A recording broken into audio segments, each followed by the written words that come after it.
Punching Up, a Nintendo podcast, is brought to you by you. If you want to learn how to support our show, go to patreon.com/laststandmedia.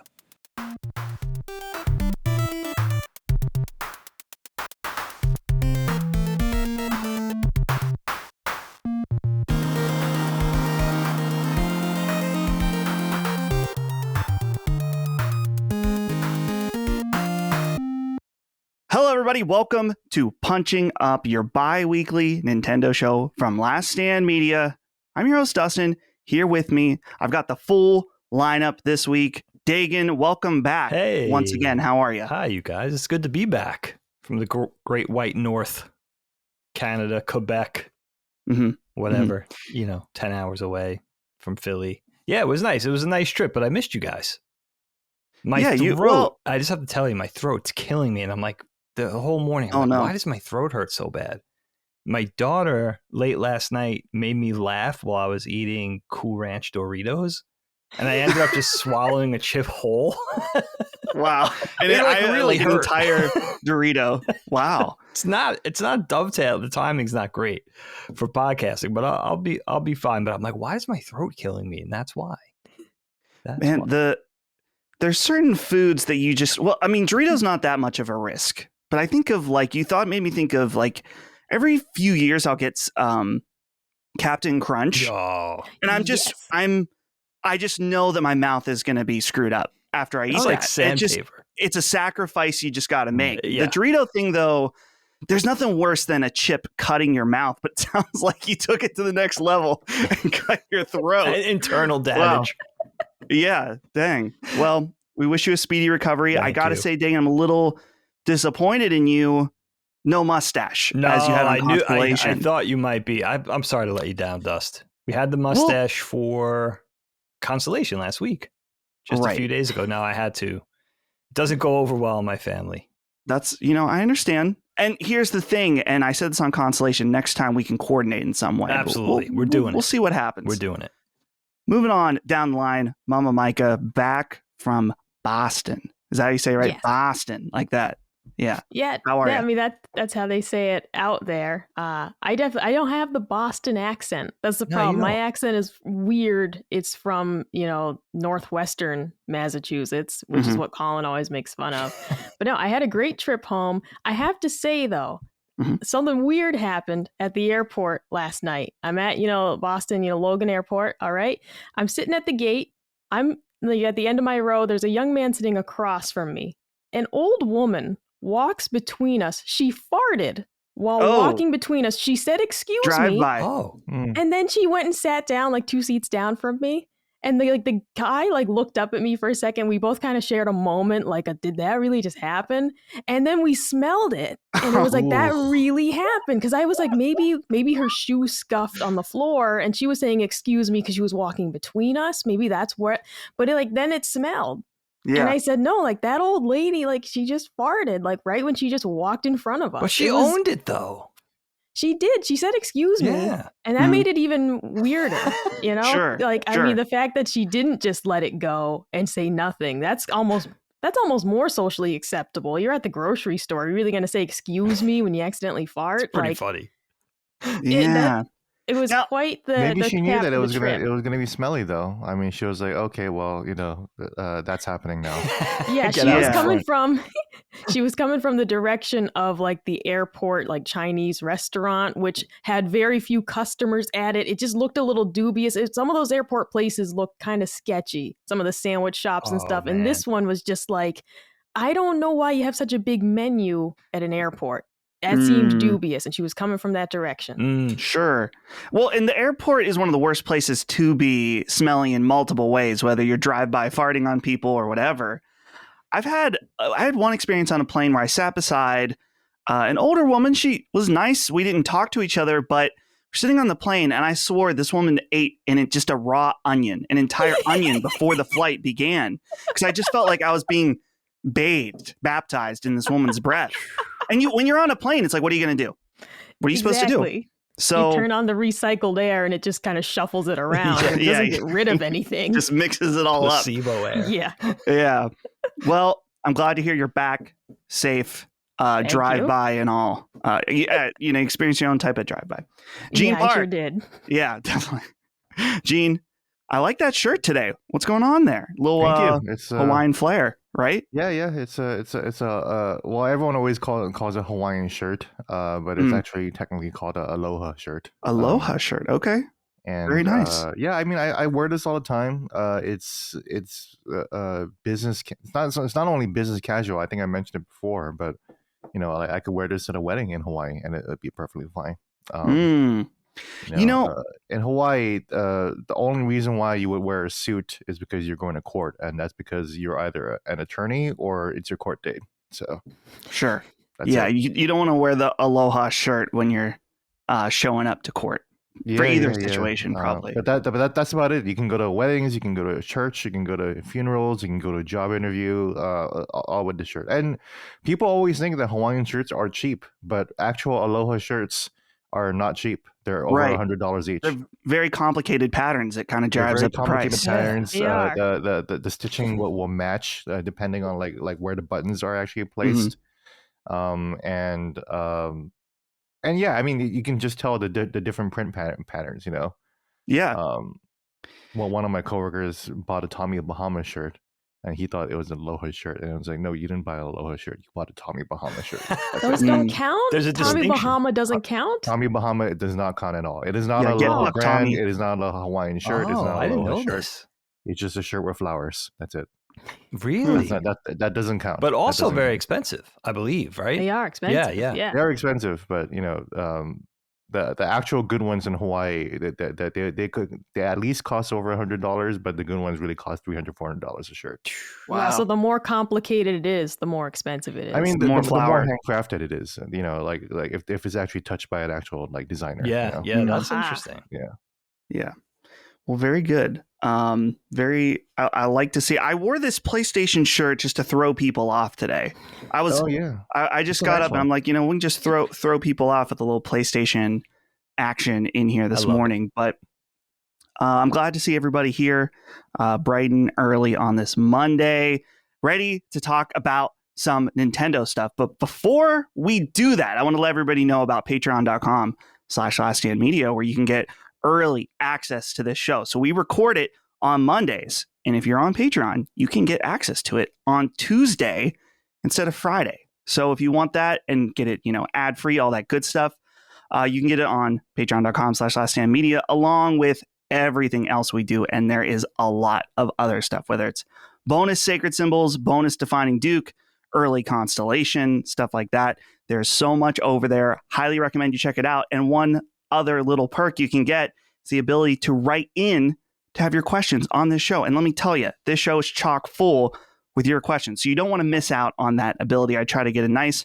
wide variety in there, and there's quite a few today. So thank you for checking that out. And for our current patrons, we love you. So let's get in first of all, right off the bat, from Dan Root, who says, "Hey, Punching Up crew, one of my good buddies is a newfound LSM listener. It was indeed this show that got him on board. He's a longtime Nintendo fan. I'm hoping a shout out from the crew will be just the push he needs to join the LSM family on Patreon. My buddy's name is Jeb. Jeb Bush, maybe? That's the only name I can think of when I hear the name Jeb. I'm pretty sure it might be Jeb Bush. We'll see. So here's to hoping you guys can get him on the LSM train. So Dan, your friend Jeb, shout out Jeb.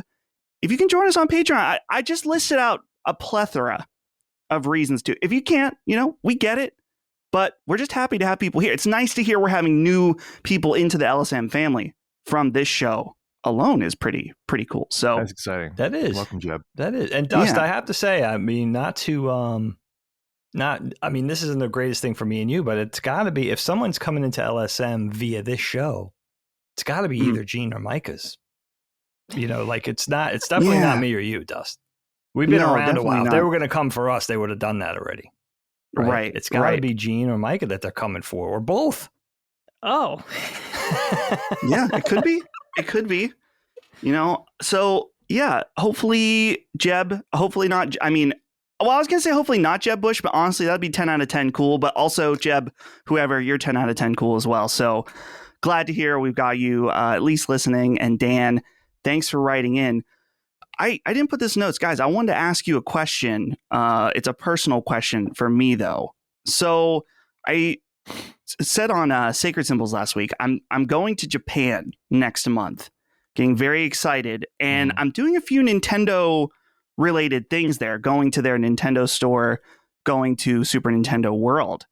But when I'm in Kyoto, do I go by the corporate offices? I can't go in. They got gated security. I could try. I'm Miyamoto might, I say you try. Try to take me down before I get in. But I was thinking, do I try to take this pilgrimage just to see that giant cube building, you know? Yes. If you're going to be in Kyoto, then why not? I wouldn't go to Kyoto just for that, but if you're going to be there already, then yeah, why not stop by? Yeah, I feel like it's just to see the building, you know, and wonder what's inside. Yeah. Those I gotta mention. Well, first of all, for fans of me, I guess, if you want to listen to the Kit and Krista podcast, Kit and Krista were the faces of Nintendo Treehouse for years and years and years, and on the America side, before they just left Nintendo.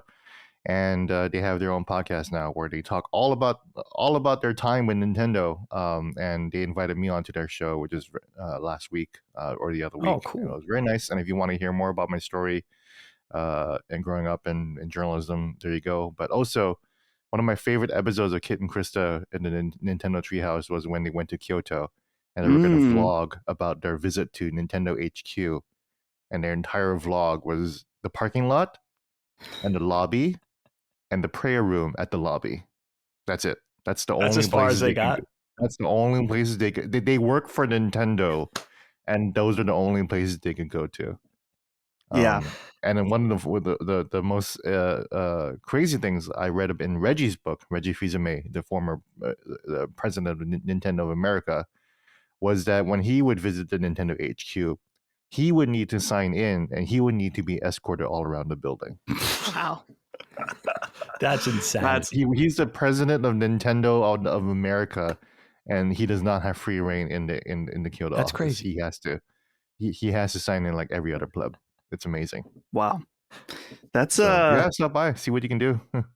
Yeah, it's like, I don't know, it's surprising and not surprising from everything I've heard about, you know, Nintendo of Japan, that's the way that they operate. I was just kind of wondering, because I was thinking like, man, there's probably Nintendo employees all over Kyoto. Am I going to be, you know, in the bathhouse and run into Miyamoto? That would probably be one of the worst places to run into him.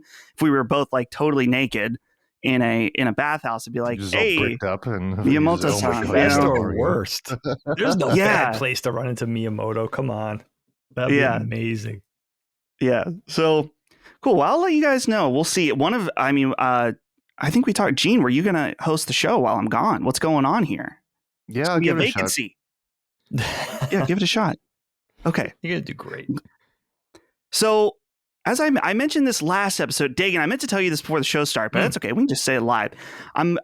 Dagan's opening segment not going away, just slightly changing. I want to put it the midway, mainly because I was thinking new show, new audience. I want to get right into some of the news, you know, try to keep that retention up on YouTube and stuff like that. Makes sense. Not that people think your segment's boring, Dagan. That's not what I was saying. I was just saying, no. When we got juicy Switch rumors last week, I was like, let's get right into this. It makes sense. I mean, this was always a conundrum with knockback openings too, because some people liked it, some people wanted the momentum and just jump right into what we were talking about. But you know what's cool about a segment? An opening segment, I look at it as like Colin says, stretching your legs. It's like an icebreaker, warm up, right? Mm-hmm, clear the throat, get conditioned for the conversation ahead. But what I like about a midstream little segment is it could serve as a break. It's just a little respite. So it works for me. And the one I had planned today, just a small thing anyway. It fits in the middle, fits in the beginning, fits at the end. It doesn't matter. I'm flexible. You know, we'll see. And, you know, audience feedback is important because I think different fans or different listeners, watchers, whatever, have different expectations. So it's hard to manage all that, but it's worth shuffling. It's definitely worth giving it a shot. I'm not going to cut it like Colin did. Let me tell you that. Okay. It took him a year of threatening, but he finally did cut it. Yeah. Yeah. Not happening on my watch. So with that, guys, let's get into the bit of news we have this week, or I guess these past 2 weeks. It's been relatively quiet in the Nintendo camp, but there was a couple interesting things, well, more than a couple interesting things that I wanted to talk to you guys about. I don't really have these in a particular order, but I was pretty excited about this one. Number one, the Deep Cut crew from Splatoon 3 are getting their own amiibo set. That's going to be Shiver, Fire, and Big Man. And that's launching on November 17th. That's Fire, right? Fry. Oh, damn. Yeah, Now I sound like a fucking idiot. It's been a few months since I played Splatoon 3, so I'll take the L on that one. But I got to say, have you guys seen these at all? The Big Man amiibo is fucking huge. He's the big like Stingray guy. Yeah. He's awesome. Micah, are you interested in these at all? Have you seen this big man? Yeah, I've seen them. I didn't actually play Splatoon 3 because it was when you had to pay for Nintendo Switch Online, and I was like, I'm not buying that, right? Mm-hmm. So at the time, I just never got it. But I did see these new amiibo, and they look awesome. And it's like, I want to buy them because they look so good, but it's like, but I didn't play the game yet. So I don't know if I should just buy them while they're available type thing, or play the game first and then realize, oh, I should have bought those and they're gone. But I am really interested because I think they look awesome. The characters, the Marina and Pearl amiibos are some of my favorite in my collection. Yeah, they're awesome. And seeing these ones, they're just as detailed. The colors are accurate to the game. Like, they just look awesome like they always do. So I kind of want to get amiibos, them. Yeah, I think they're really great. Yeah. And they also make sense as amiibo too. They're pop icons, right? So you want to be able to collect, their merch, right? Yeah, exactly. So I'm thinking I might pick these up and then get Splatoon 3 finally, because I have had a hankering to play it. I don't know, at the time when you had to start paying for online, I wasn't feeling it because I already paid for Xbox and everything like that. Yeah, it's that's a game that came out at a weird time where I had like a week and a half to play it. And then something else came up that I got distracted with and I never went back to it. But what I played during that week and a half, I thought was awesome. And what is always so cool to me about Splatoon is just how it's big here, but nothing like Japan. It's absolutely giant. So, Gene, I don't know, where are you at with Splatoon? Are you Splatoon man? Yeah, I love Splatoon. The first time I played it was at my friend's house with his like kids and on the Wii U, and I was like, hell yeah, this game is great. And I just never really played much of Splatoon 1, but I really, really enjoyed my time when I was playing with a bunch of kids, and they were having a blast too. So I was like, okay, well, I'll check out Splatoon 2 when it comes out, and I did, and absolutely loved it. I was obsessed with it for a couple months. I played it like it was Halo 2 back in the day, Mm-hmm. And then Splatoon 3 came out, and I played it for maybe a good month, and then I just dropped out of it. It's not that it's bad. I'm just, I think I probably got the same thing, got distracted by the same thing you did, and just got pulled away. Yeah. So I've been thinking about going back. I'm really excited for the amiibo. I think I will absolutely, I'll absolutely get them. Shiver and Fry are, I don't know. I love all the idols. I can't even rank them. That is a part of the game that's so distinctly Japanese that I think is people here are like, what is going on? These are J-pop idols. Yeah. They're not even like boy bands or like Beyonce or Taylor Swift or anything like that. These are distinctly Japanese pop idols with concerts and like the way they act, the way they carry themselves is very much like how Japanese pop stars do. So yeah, and the songs too. Oh yeah, definitely, it's a big part of it. The thing about Splatoon that always surprised I got in on Splatoon 2 was that there's a lot of people that played it or refused to play it because they didn't want to use the gyro aiming. And I felt that way too. I was like, this is going to suck. All motion controls are ass, that mindset.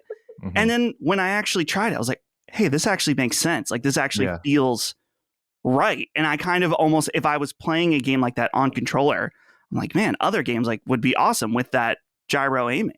So, especially with Splatoon, like it's not really so much about precise aiming unless you're like a sniper. It really is just about spraying, right? Right. And when it just comes to spraying, the gyro controls are just a lot quicker than the right stick would be, and the pros play with gyro. So yeah, it's not only legit, but it's actually the preferred way to play. Dagan, you have talked about dipping your toes into the Amiibo line. Oh, yeah. And last week, or not last week, but the last episode, we had a whole thing. There's rumors right now about an Amiibo restock potentially. There hasn't been any updates on that. I've been keeping my eye out to see.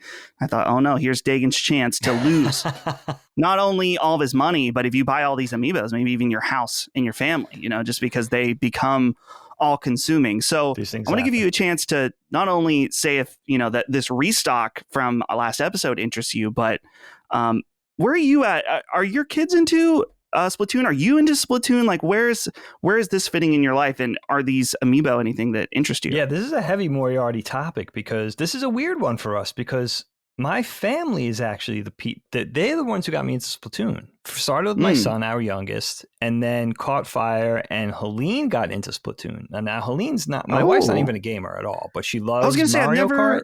And she loves I haven't Splatoon. Heard of her playing any games before. Yeah, this is the first time you said that. Splatoon's maybe her favorite franchise. I mean, that's the thing she can't resist. If it's on, she's like, I'm going to jump in. And it started back with the Wii U, and it just kind of escalated from there. She loves it. They're the ones who got me into it because just from watching them. And I was always kind of smitten with the idea that Nintendo found a way to get into the shooting, the shooter genre, put their own twist on it. I always thought it was so clever. It was, I think it's a really important IP for them. And as far as going along with the Amiibos, I think it's probably my favorite Nintendo IP in terms of art direction and design. I think the character designs are really gorgeous. They feel very contemporary. I think they're very unique. And I think it has a really cool, like contagious, hip design style that's not cheesy. It's not corny. It's actually really neat. Japanese street style.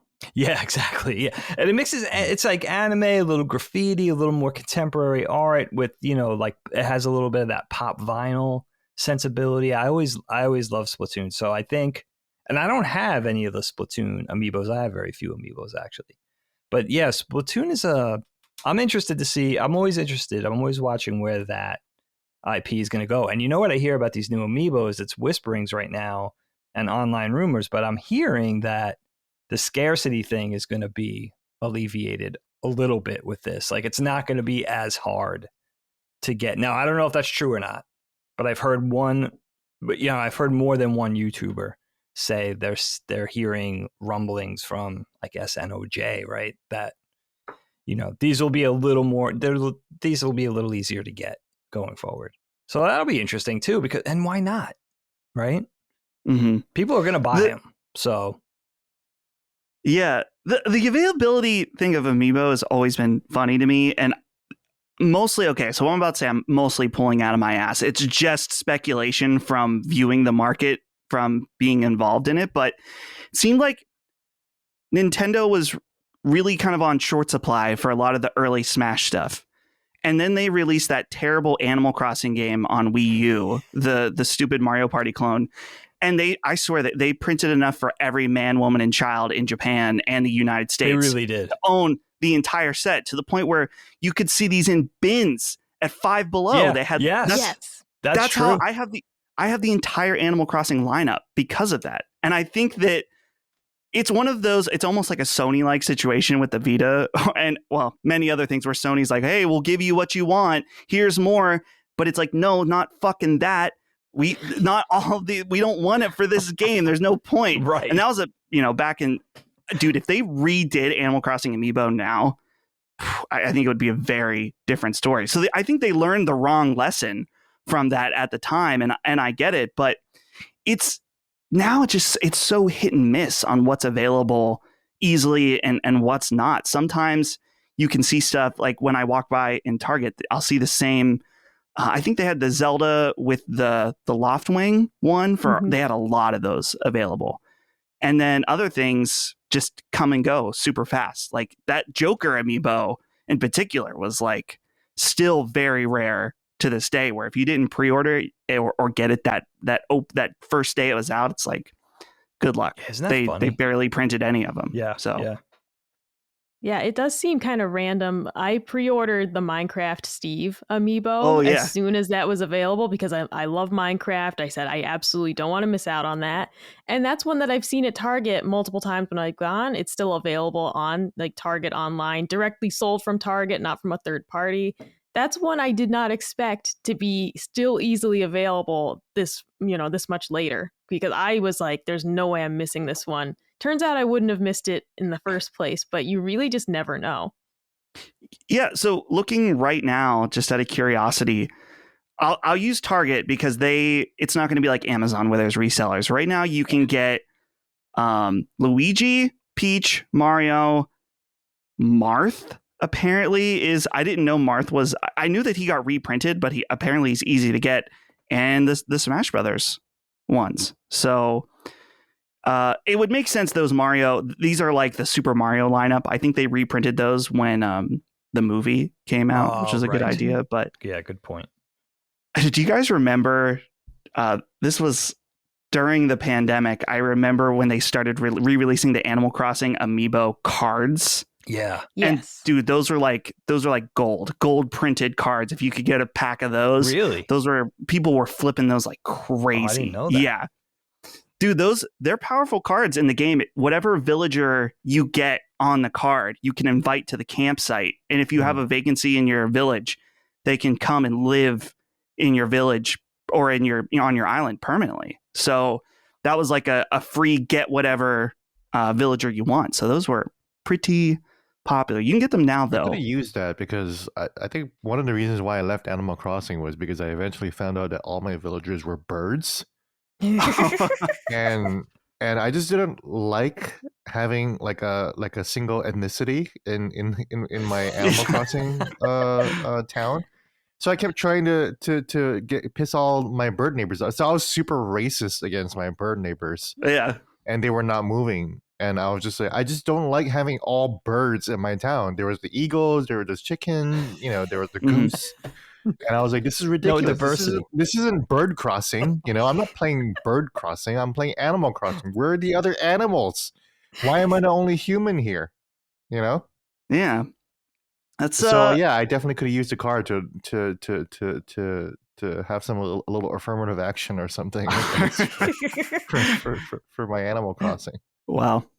Or the old school way of leaving like pitfalls in front of their houses and like they fall in it every day and they finally get sick of it and move away. That was the GameCube way to get rid of people. I kept abusing these bird people. Like, yeah, I would fence them in. I kept hitting them with my net. Yes. Just none of it worked. I would do. I think they changed whatever the formula to do that in the newest game, because I remember trying to get one villager to leave, and then one of my favorite villagers comes up, is like, "Hey, I'm thinking about leaving right now." It's like, what the fuck?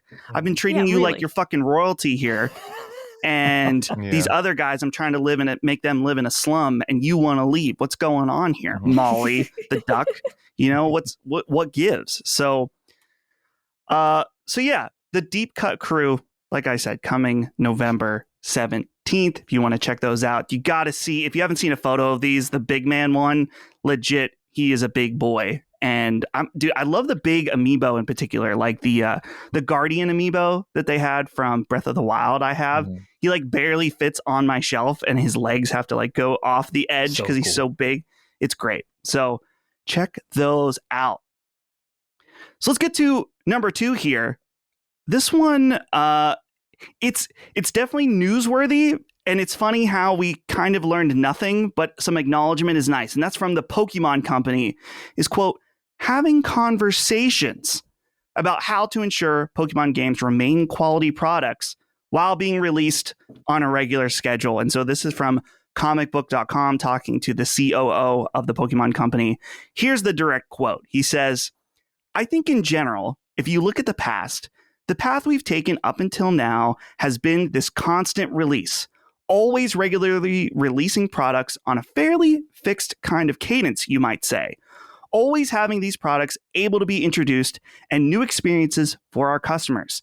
And that's how we've operated up until now. I think we're still operating in that way, but there's more and more conversations as the development environment change and how how we can continue to do this while making sure that we're ensuring really quality products are also being introduced. I thought that this quote was really kind of funny just because it's like the most tiny acknowledgement of the idea. It's like, hey, maybe if you guys didn't release at this point 2 Pokemon games in the same year like they did with Arceus and Scarlet and Violet, maybe there would be a little bit of a different conversations around, the quality might be a little better. Maybe you guys are starting to slip. And so there's like not really any acknowledgement. There's like, oh, we're just we're having some conversations about this. So it's very very Nintendo, very Pokemon to say there's basically no problem at all. But I'll throw this to you first, Gene, just because I think you're the only one here that played the most recent Pokemon games. And so this has been a problem, I feel like, within the bubble, right? Our Twitter, online, podcast, YouTube bubble of Pokemon most recently being in really poor shape as it comes out. And while I think it's important we demand better quality than what those games were at release, same time, Nintendo doesn't really have any incentive to do so when it sold super, super well. So do you think there's anything to read into from this quote from the COO of Pokemon Company? I wonder if Nintendo went to them and be like, "Hey guys, can you guys just get it together?" Because clearly the public doesn't care, right? Because it just sold like bucket loads, and Nintendo Switch continues to sell bucket loads too. But Nintendo as a company itself does care about the performance of their games. There's a reason why the Mario games are 60 frames per second. There's a reason why Splatoon is 60 frames per second. They know that they balance Splatoon's overworld, the social aspect of it, and making that 30 frames per second to prioritize the actual gameplay that is 60 frames per second. So Nintendo does understand the value of what good performance does. So I'm wondering if they're doing that, and it just goes to show the Pokemon Company's real struggle in transitioning to developing annually for a mobile market to developing for just a larger SKU and just a bigger tech, and they haven't really been able to figure that out without compromises. And I don't know if this means that they're going to reevaluate the annual annual model of releasing games, but I suspect not, because so much of the Pokemon product revolves around these game releases, being tied around to events, being tied around to the shows, being tied around to the merch. It's a whole machine, and I'm wondering what they can do to reevaluate that. But it's good to hear. But also, we haven't gotten our update for Scarlet and Violet that fixes the performance. It's still, and people who know me know that I'm not a stickler for performance. We can talk about Red Dead later, but I'm totally fine with Red Dead being 30 frames per second, especially on the Switch. I'm totally fine with Starfield being 30 frames per second. But Pokemon Scarlet and Violet, the performance is bad enough that it actually makes me a little ill, and it's so inconsistent that it bothers me. For someone who doesn't get bothered by this at all, so yeah, I don't know. I just I play the game if once they release that update, maybe time to the DLC later this year. Who knows? Yeah. So, Micah, do you think? Obviously, like I said, this is no acknowledgement of a problem, but does it sound like Nintendo may be thinking, like Nintendo and Pokemon Company, like, hey, maybe it's time to start spacing these out, giving a little more time for each one to bake? I think so, because it is. I agree that this isn't an outright acknowledgement that there's a problem, but it does feel like Nintendo is, in the most roundabout way possible, saying, we know that there is, customer feedback, that there is something going on. We want to tell people that our focus is on quality. And you don't say that unless there is something wrong. If you were always making, 100% like top tier quality experiences, why would you have this statement? So it is like the most roundabout way to acknowledge that something is wrong without actually taking responsibility for it or outright saying that. And that feels very Nintendo. So I agree. I think this is kind of their way of working around that, maybe giving people the expectation that there will be fewer Pokemon games coming out. Maybe, working towards that. Maybe there'll be bigger experiences, but more polished. I think everyone will be happy with that as well. The more that like adults that play these games that are just busy keeping up with all of them in the first place, I don't think anyone would be too upset if they just had a more involved experience that was also just much better done. Yeah, it's like I said, it's probably conflicting for them. And I wonder too how other like Nintendo proper developers feel. It's like, man, we just released Mario Odyssey. It's like a really great 60 FPS, perfectly suited for the Switch. And then Pokemon comes out and it's the state it's in, and it still sells millions of copies. It's like, man, what do we do? Like, I wonder if Nintendo they step in, not necessarily just because let me rephrase this. Nintendo wants to have a certain seal of quality for their exclusives, and they know then that Pokemon is seen that way. And so it's like when every other Nintendo releases pretty much releasing flawlessly. Think of specifically like Pikmin 4 recently, which I don't even know if that had an update, like a day one patch in any way. I think it just was like good the first day. It might have, but either way, having Pokemon be that kind of questionable, continually more and more questionable game is definitely a problem. But Dag, I'll throw this over to you now. How do you feel about Nintendo, or not Nintendo, but Pokemon Company here, just kind of dancing around this issue? Yeah, I mean, really, this all comes down to it's the age-old quality versus quantity conundrum, and it's not just exclusive to games. This is for movies, TV, comics. This applies to entertainment across franchises and for products, but especially franchises. And this is really interesting for me because it's the type of thing, you take something as important as Pokemon, like an essential IP, right? And it could be like one bad outing could taint the entire legacy, makes people gun shy, right? Now you're kind of affecting the perception of something, which I think is dangerous. I mean, I see this in animation. I mean, I'm kind of relating it from my perspective. And it's kind of this philosophy of you're creating this template for release and sort of almost artificially squeezing your products into this predetermined schedule, right?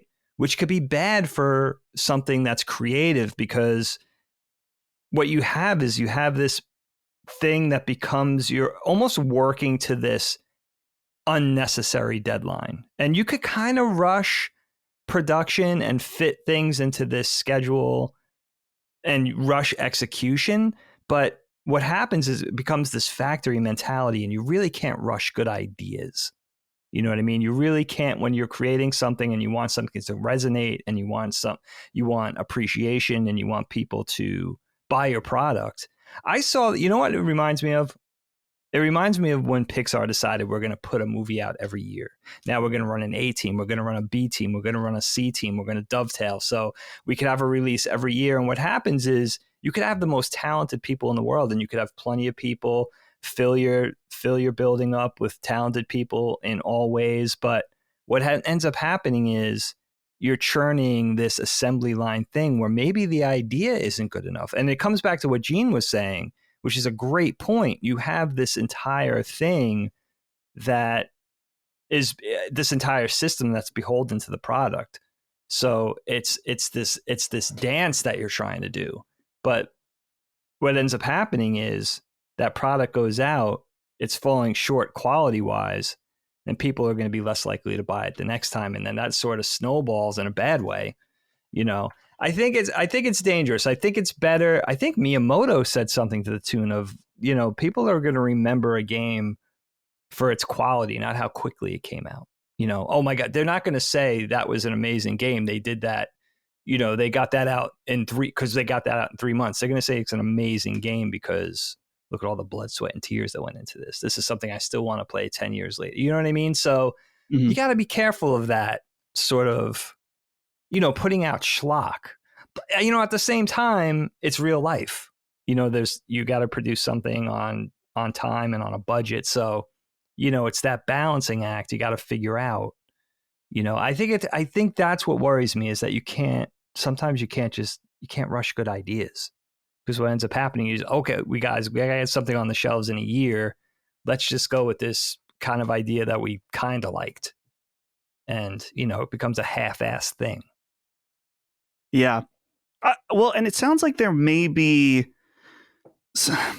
as of right now, there's no 2023 Pokemon game as far as mainline announced. We do know about the DLC coming for Scarlet and Violet. And then there's other stuff outside. There's Detective Pikachu Returns, but that's kind of an quote unquote older game that they're moving over to Switch. But maybe they are taking a little time right now in order to figure something else out for the next mainline game that hopefully is a little bit better in terms of its performance and quality, and give it some time. And I wonder if too that I would imagine at this point that the next mainline Pokemon game is going to come out on the next console as well, which I don't want to say blame the hardware, because obviously we've seen many, many competent games that are designed from the ground up for the regular Switch. But certainly I would imagine hopefully that it will help a little bit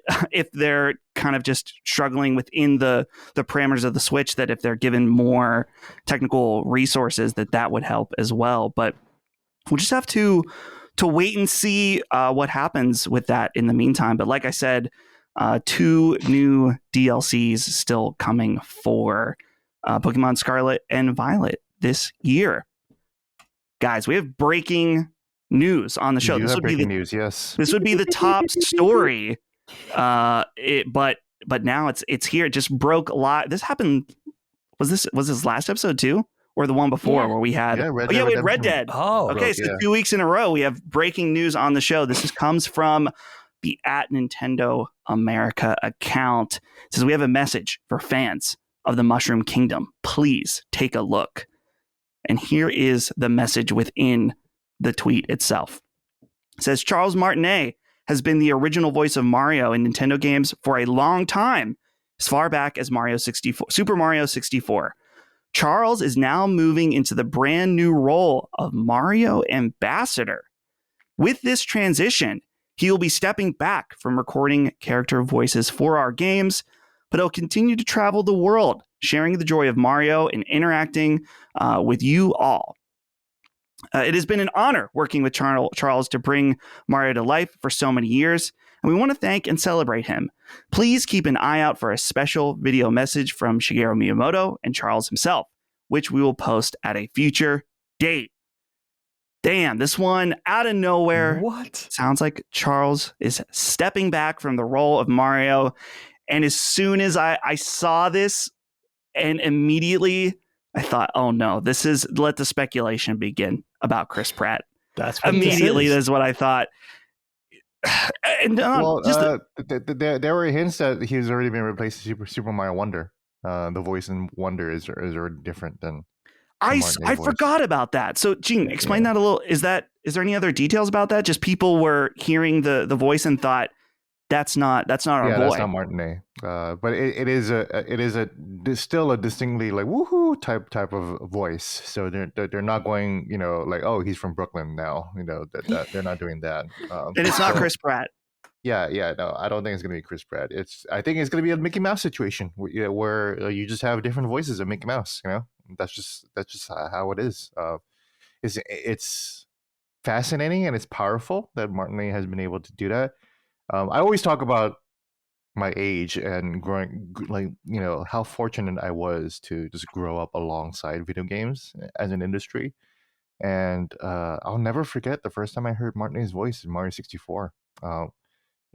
Back then video games didn't have many voices at all. The voice intro from Super Metroid blew my mind. Just the 2 lines of dialogue. Yeah. The fact that I was controlling Mario and he was making mouth noises was incredible. And that's just to Martinet's talent, that he was able to really key in on the character of Mario. That as soon as I heard him make his first Wahoo, I was just like, that's Mario. That's perfect. No notes. This is just how it is from now on. You know, there was no criticism of Mario's voice. No, there was never. no like, there was no questioning of it. As soon as he came out as Mario's voice, we were like, yeah, that's it. So that's just reality now. And Martinet has been Mario's. That's been our reality since 1991. So crazy. I mean, I'm kind of with Gene on this, because if this was a comment of saying, okay, yes, this is their way of saying Chris Pratt is now the voice of Mario across media, that would cost Nintendo a friggin' fortune. It's Chris Pratt. If they were willing to put the money down and say, like, he's the voice no matter what, game, movie, TV show, period, he's the voice. That's the only thing that's keeping me from saying that, because it does sound like, because why not keep Martinet on and say, okay, he's the voice for games, he's the legacy guy, he's the fan favorite, he's the one you grew up with, right? Why make an announced detachment from this guy and saying he's still under the umbrella of Nintendo and he's the ambassador and he's going to be the face that, you know, of Mario that you grew up with? But that's a really weird. I don't know what to think. You know what the other thing is? We're watching Nintendo Hollywood in the offing right now. This is another indication of like Nintendo game company becoming Nintendo Hollywood big, you know, like a Disney. It's right. Super interesting, dude. Well, and it's worth, I just looked up Charles Martinet. He is 67 years old. Okay. And so he may just at this point, I guess he probably wasn't recording for Mario all that often, you know? In fact, I know there's a lot of instances where Nintendo was just recycling makes it sound really bad, but just using his lines again for various games, because it's like, do we need a different sound of Mario saying wahoo again or jumping? It's like, it's going to be the same. So I get that. I mean, there might just be a quality too that his voice is changing and he's not kind of hitting the same, you know, sounds that he used to. And so there may be an element of that too, but obviously there's a lot of care and respect between Nintendo and him that they're like, hey, this maybe isn't going to work anymore, but we still want you to be, you know, they said Mario ambassador. Is that a new government position now that we can instill the world government position, Mario ambassador? We need the Luigi ambassador too. And if we have Charlie Day as that, I'm cool with it. You know, we can give that one to Charlie. Great for sure. Point. But so my theorizing brain is now going to, we're probably going to have a Nintendo Direct pretty soon, and it's going to have a trailer of Mario Wonder or Princess Peach. Yeah.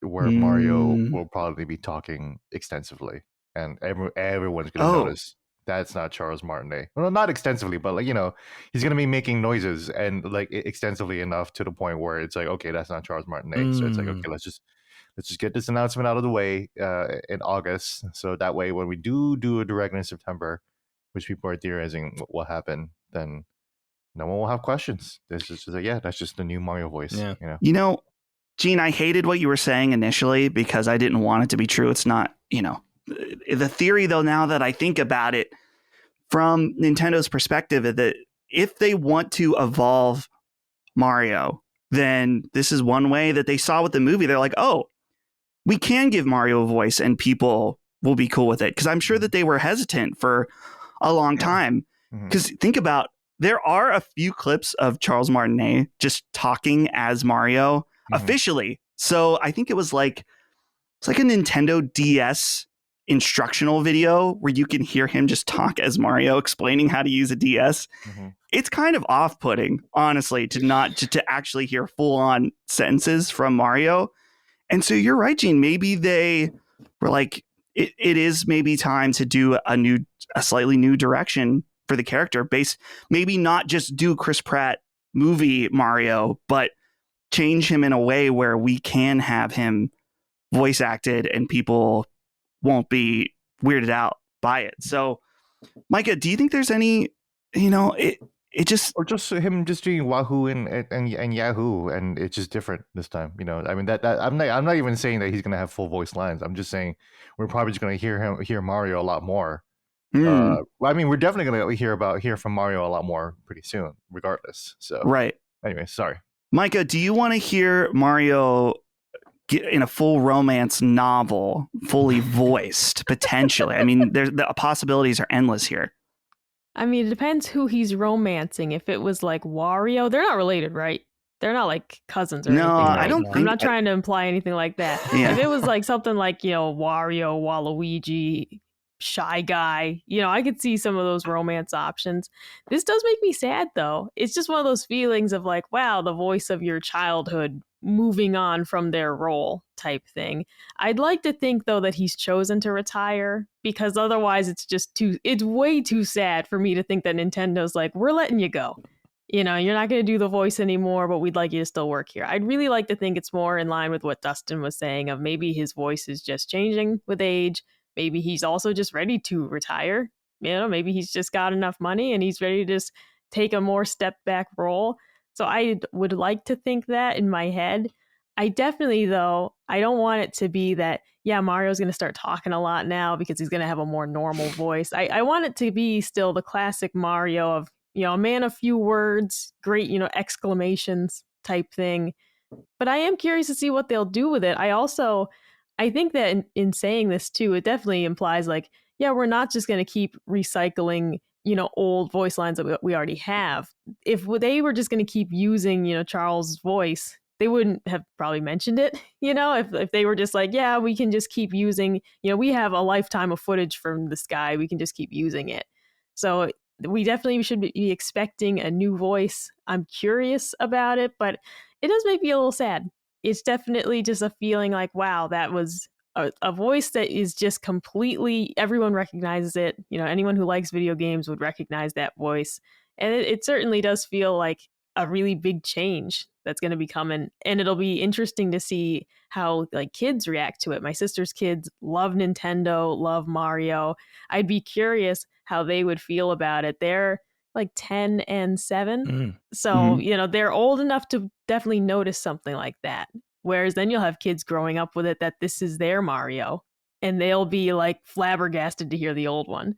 So that I am excited to see what's coming next, though it is a little sad. Yeah, it is. It's the end of an era. I mean, is there a Mario related TV show in production? Because they might be getting out ahead of something like that, where it's going to be inevitable that the Mario voice is going to be so front and center. No, they haven't mentioned anything like that. And I don't think they will if they're going to continue with the cinematic universe, because there's too much of a discrepancy in quality then between feature film and TV. I think it's better that they don't, but I am curious about that. But certainly, I think Gene makes a great point for the next games. You got Wonder coming out, you got the Peach game coming out. Everything's October, November. It's by the end of the year. Get out in front. Let's circle the wagons right now so we can get that part of the conversation out of the way. It does make sense, but it is fascinating. I wasn't expecting this. I don't know what I guess we were expecting this guy to live forever. He is the voice of Mario, right? Yeah. Mike, I like what you said about the different generations having different, like, oh, this is my Mario voice. It reminded me always growing up with the Muppets, because my dad grew up with Jim Henson being the voice of Kermit. Yeah. And I grew up with, I think is it Jim Henson's son that was then? Yeah, Brian. No. It was the guy that got fired. It was Jim Henson's son that took over the productions, but there was a guy that was the voice of Kermit for my entire childhood. And then they replaced him. And now when I hear him on any kind of Disney Plus garbage that they're putting out with Muppets, I'm like, that's not Kermit. And my dad's like, that's double not Kermit. Like, clearly. So maybe that'll be our future with Mario. But I'm glad, Gene, that you remembered that about people theorizing about the Mario Wonder trailer, because I remember that now. People were like, something ain't right here. People are tuned in to Charles' voice. And I gotta say, the one thing I'll say about Charles Martinet is just, I've never met him, but I have been around him many times throughout the years at E3, and then Dagan and I just saw him at Too Many Games a month or two ago. And the thing that I noticed just from creepily observing him just because he's the voice of Mario, is that he was always giving 100% of himself to the people that were coming to meet him and get stuff signed, particularly at E3, where the man is practically a god there, where everyone's like, surrounding him. He's just like signing stuff, doing the voice, and just super, he truly is that Mario ambassador, that almost human embodiment in some ways. I mean, him and Mario are so deeply connected through this legacy. And so, we salute you, Charles, and everything that you've done for us. Thank you. But we will miss you. I feel like he's dead. I know. Yeah. It's like he's Mario, still alive. He's still alive. Please don't die now before this goes live. 24 hours, survive. He tweeted. So he also tweeted, "My new adventure begins. You're all number one in my heart. Woohoo!" Dude, what if he just does something like super, like he's in like an HBO drama series, like Sopranos 2 or something? That would be amazing. He's using the voice, but like a darker Mario voice. Yeah, his filmography, I was just looking, he doesn't do that much other stuff. Some things, but yeah, that's what he does. You know what I mean? This is his gig. So I like the ambassador thing, though. I'm interested to see if this is like, is that some kind of figurehead role? Is this going to be a real thing? Because you're right, Dustin. He was always very fan-facing, very fan-friendly, approachable, accessible dude. Always. Dating back to all the way to the N64 days. What was that, the late 90s, mid to late 90s? Yeah, it's going to be interesting. And with that, is there any other final thoughts about Charles before we move on? All good? Okay. Gene, this one I put in here for you because I know you're excited about this. It's just, this practically could have been a quickie, but we'll just put it in here. The Arkham Trilogy confirmed for October 13th on Switch. And I gotta say, we already knew about this. I'm pretty sure this is the official date. There's also a new artwork that they put out for it that looks really, really cool. Raw. Yeah. And I think this is cool. This is coming out in October because it just feels right. Those Arkham games, definitely a little spooky, and it would be a nice little October game to play. So, Gene, I'm trying to remember. I think you said this, but is this a day one for you on Switch? I have been waiting for the Arkham trilogy or the any Arkham game at all to arrive on the Switch for since the beginning of the Switch, because fucking the Wii U launched with Arkham City, the armored edition, yeah, armored edition, know. And I played that one, and I played Arkham Origins on the Wii U, and I'm just like, it's just so nice that these are just such cozy games to play on a portable, because I was playing the Arkham games on the Wii U gamepad, right here. I was playing the Arkham games on this thing, and it felt really good. So I just really hoping that we can get one on the Switch. Like the Red Dead release, it comes a little late to the point where I'm just like, that's cool. I'll still check them out, and I still bought true to my word, I still bought Red Dead on the Switch. And I probably will by day one. I'm super mega disappointed that all the games don't come on the cartridge. That the only game that comes on the cartridge is Arkham Asylum, which is a great game, and I think objectively the best one out of all of them, but it's also not my favorite one. And the only reason why I say that is because it is a contained Metroidvania, which makes it the better game because it's better designed and it's just more tightly designed. But the best part of the Arkham games is the fighting, and eventually, once you get to the end of the game, you can just beat up everybody in the game, and there'll be no one else left to beat up. So I even had a save at the very end of Arkham Asylum, right before you fight the Joker. There's a hallway where you fight like 25 guys, and I would just keep reloading that save and just fighting those guys over and over again, and just trying to get like the perfect run, no hits, just unbreakable combo, which is why it was so great that Arkham City and the other games would later have like arena modes where you would just be able to fight forever. And that's what I just want to do. That I just want to be punching people as Batman forever. Batman forever. That's right. Yeah, it's like I'm a Dark Knight Rising, and Batman Begins and blah blah blah. So, Yeah. So I'm super excited. I'm just disappointed that they won't be on the cartridge. That just really sucks. I probably still will buy it just to have, I guess, Asylum on a cartridge, but yeah, I mean, you could have fit City in there at least City. I don't understand. I also don't understand why in these packages that they always have to choose the first game, as opposed to like the best game, in the series. Like the physical release of Resident Evil 0 and Resident Evil Remake. The only one on the cartridge is Resident Evil 0. I'm like, no one fucking wants Resident Evil 0 on the cartridge. Nobody wants that. Nobody wants Resident Evil 0, period. So why are you putting it on the cartridge? They put Remake on there, but they don't. I think this is a thing where, I don't know, Nintendo, it costs developers different amounts of money for how much space they get on the cartridge. And I get that, but it's created this situation where developers know, like, well, why don't we just do a download, save some cash? It's like, I feel like Nintendo could do something that would annoy the developers. It's like, you got to put all 3 games on there. If you got a patch, fine. But, it's annoying because we've seen many, many games do this where you only get the one on the cartridge. Yeah. So it does suck. But I mean, to be fair, PlayStation and Xbox, they're like, you don't have to do anything. You just get the unlock code, which is even more annoying for sure. So I don't know. It's not great. Not great times for physical collectors out there, but I'll still play it anyways. I'm down for another run of Arkham City. Always a good game to revisit. Arkham Knight, maybe not so much, but we'll see. Micah, where are you at with Batman? I feel like these games, are legendary games. I played all of them. It's been so long. So would this be, first of all, if you're interested, would this be a first time run or a return to Arkham?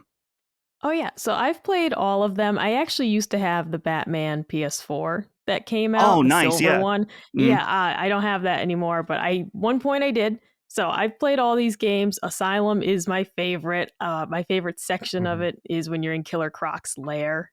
That section of the game.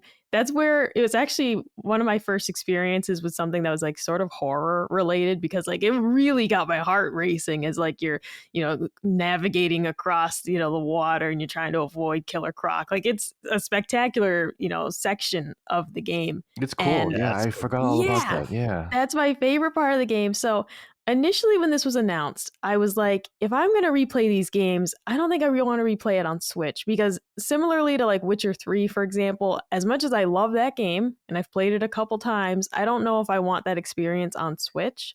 But I think these games might be a better fit than I initially thought. Yeah, that's the word. And so I think I do want to replay at least Arkham Asylum for sure, because it's just been several years since I played any of these. And I think Switch would be the place to do that. So, because I don't even think I currently own all 3. I might only have Asylum at this point. So I think this would probably be my way to replay them. It's making me more excited as I think about it, because I do just love using the Switch, and the portability can't be beat. I'm playing it on my flight this weekend, just having a great time at the airport. So I think I probably will get this, and I'm just more curious about it than I was at first. My real reaction when they first announced it was, oh, who wants that? Kind of like Gene said, it seems too late. But then it got into my head of, I haven't played these games in years. I haven't played this. You're right. I haven't played Asylum in such a long time. Like the fact that I forgot about the Killer Croc segment, it's like, okay, you know what? I could actually use another replay of Asylum. So this is a great way to do it. Yeah, perfect. Yeah. I hearing you say that of like, my first thought is maybe this is too late, but then I'm thinking I'm ready to revisit these games at this point. Similar with Red Dead Redemption, though I don't really want to play that on Switch. It's not really the place I want to play a shooter like that. But it does make me think I should pop out that Game of the Year edition that I haven't, played in forever, revisit the Undead Nightmare DLC. There are times when you say, why are they doing this now? And then it kind of gets the wheels turning and you think, I wouldn't mind playing that. So that's kind of what this is doing for me. Just turn the cheats on for Red Dead. That's what I did.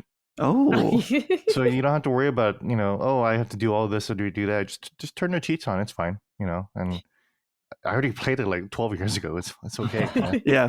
I know. I've played that game multiple times because I it played is it so like much my too. favorite game ever. But Red I've Dead only 1 played is your Undead favorite game Nightmare ever? once.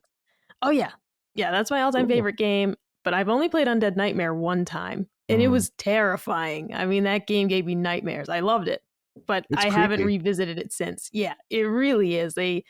I can't describe just how off-putting it was to be like, you need to go to the church and get holy water, to fight the zombies. And I was like, Yeah. this is legitimately scaring me because Yeah, it they did was a good just job with very that. realistic. Yeah, Yeah. Red Dead 1 was at one point my favorite game of all time. Oh, I could see that. Yeah. Yeah, it's dropped precipitously since then, but at one point I loved it so much, and I still do. But we can talk more about that later. Dude, yeah, everyone talking about it has me thinking. Not that I have any time, unfortunately, to go back to it, but I hear that. Which is again why I turned the cheats on. So yeah, Dagan, I'm trying to remember. Have these games been on knockback yet? Yeah, just Asylum. Okay. I was like, I think, and that's the only one I've played. Still relatively fresh in my memory. I don't think it was that long ago. Maybe it was 2 years ago. Maybe a little longer. But a memorable game, dude. So good. I was just checking out this new promo artwork they put out for Trilogy that you guys were talking about. This is badass. So cool. Yeah. I love this version of the Joker with like the slight underbite. So the style of this brand, this flavor of the Batman world is so cool. And you know what? I'm probably in on this because I need to play the other two games, and I like playing these things on the Switch. I'm not really bothered. As an animator, it's strange, but I'm not really bothered by, potential frame rate glitches and stuff like that. I like the portability. I'm between here and Jersey. I like being able to take it with me. Gives me something to do at the beach house, at my in-laws' beach house. And I can't really I can't even really bring the PS4 down there. So I'm beholden to the Switch. So this is great for me. I'll be able to play the other two games and catch up, fill in a little bit of that never ending backlog. Two other games will slip right in there immediately, but it'll make me feel good for like a day. Yeah. So Arkham Trilogy, like I said at the top, October 13th on the Switch, if you want to check it out. This next one, there's not a lot to talk about here, but I just thought it was a really funny headline that I read from Nintendo Life, and I'll read a little bit of the article here. It says, Zelda Tears of the Kingdom has reportedly helped boost Japan's GDP. And so basically this comes from this Japanese outlet where they were looking at the different spending, in particularly the clothes, entertainment, and video game sector of the report, and rose by 2.8%.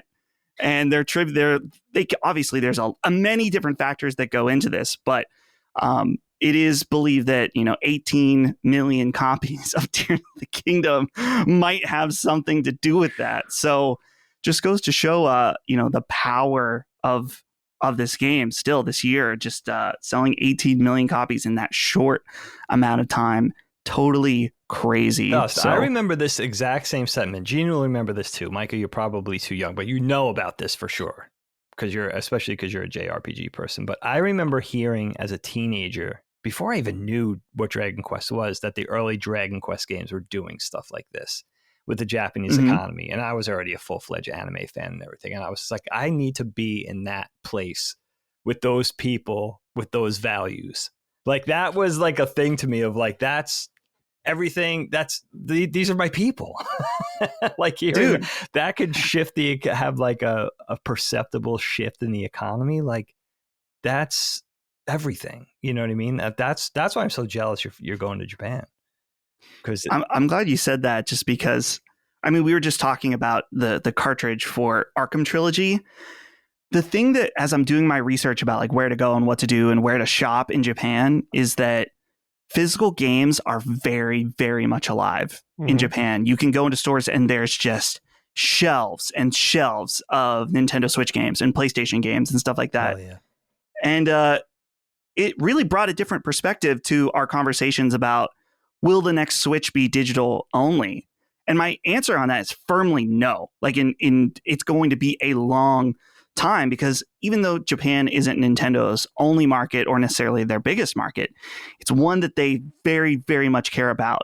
And I'm curious about what the sales are in terms of digital versus physical in specifically just the Japanese market. Because when I see these stores and how many Switch games there are, they're just rows and rows and rows of all these games. And then you look at like used stores and they have rows and rows, and it's just like, man, how do we get some of that over here, where now it's like you go into stores and there's barely anything? Like places are pretty picked over. If you've been to a Target recently and look at their Switch section, what the fuck is going on? It's a disaster. Dude, like sometimes all they have left is the last display copy of a game. But then you'll just see so many empty sections. You know, like I went to Target recently and just randomly browsed the game section. I usually don't shop in store, like at Target for my Switch games. I pre-order online.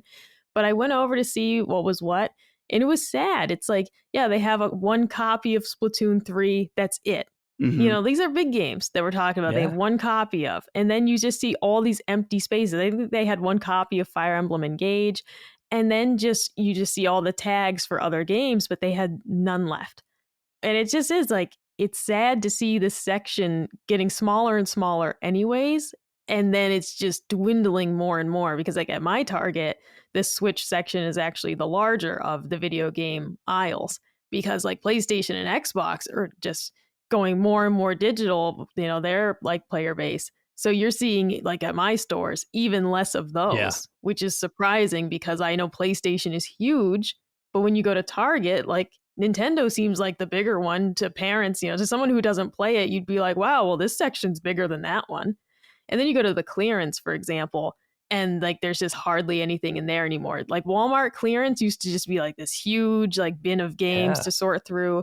You go there now sometimes and it's like, there's a handful of games to look at. It's stuff you really don't want anyways, but it's changing so rapidly here. But I'm glad to know that like in other places and other markets that it's not the same result that we're seeing. Yeah. It's good to see, and it's also sad. You know, you think like it's probably not reversible. I think we'll still see physical games here, like I said, because of the Japanese market. They're holding down the fort for us. So shout out to them. Actually, I just pre-ordered from PlayAsia, you know, the Asian release of the new like a dragon game, you know, the man who erased his name, because it's supposed to have English subtitles, because we're not getting a physical Western release. They're only getting it over there. So it's like, that's my option, was like, well, I'll have to order it from them directly. And that's kind of where we're going to end up if this continues. Yeah, that's the same with Baldur's Gate 3. I mean, not a Nintendo Switch game, but a PlayStation game that is only getting a physical release in Japan, because, again, they know what's good over there in terms of physical games. So shout out to Japan's gross domestic product. They need it right now. The yen is very, very weak, which is why one of the reasons why I'm going there is that you can, you know, go and your dollar goes a lot further. So hopefully that helps them out.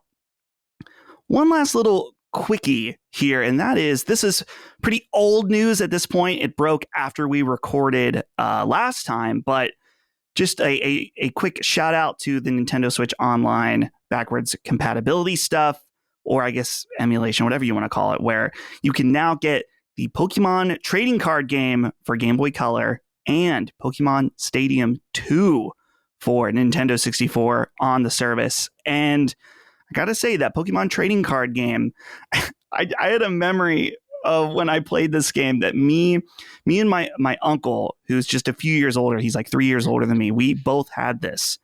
And so we had Pokemon Yellow, we had Pokemon Blue, but Pokemon trading card game had a black cartridge. And so we would call it the black version of Pokemon, which now in hindsight sounds really funny. But this game is actually really, really cool. So if you like the Pokemon card game, I highly recommend checking it out. And then Pokemon Stadium 2. Did anyone else play this game? And did you play the mini games on this? Am I the only one who played this? Gene, did you play it at all? I did not play it. Dang. Okay. Yeah. Dude. So I will say that I think that a lot of the magic of Pokemon Stadium was that transfer pack where you had your Pokemon on your Game Boy cartridge and you could bring them in and see them in 3D. That was really the coolest part of it. But so it's nice that it's here now on Nintendo Switch Online. I'm definitely not going to complain, but some of that magic is gone. But there is one particular minigame. Let me know in the comments if you guys have played this. I don't remember the name of the Pokemon, but it's like a red Pokemon who has a bag, and you have to go and get all these toys. And I think they're like, you get a Nintendo 64 or a Game Boy and you have to bring them back. And there's all these obstacles. Let me know if you played that one. We played it all. That we played the mini games more than we played the actual battling for Pokemon Stadium. So glad to see that out there. And with that, we're done with the news. But Dagan, as I promised earlier in the show, we've got the Dagan Midway segment. Please take it away. Yeah, just a little breather for us. And I had a quick question to put to each one of you guys, right?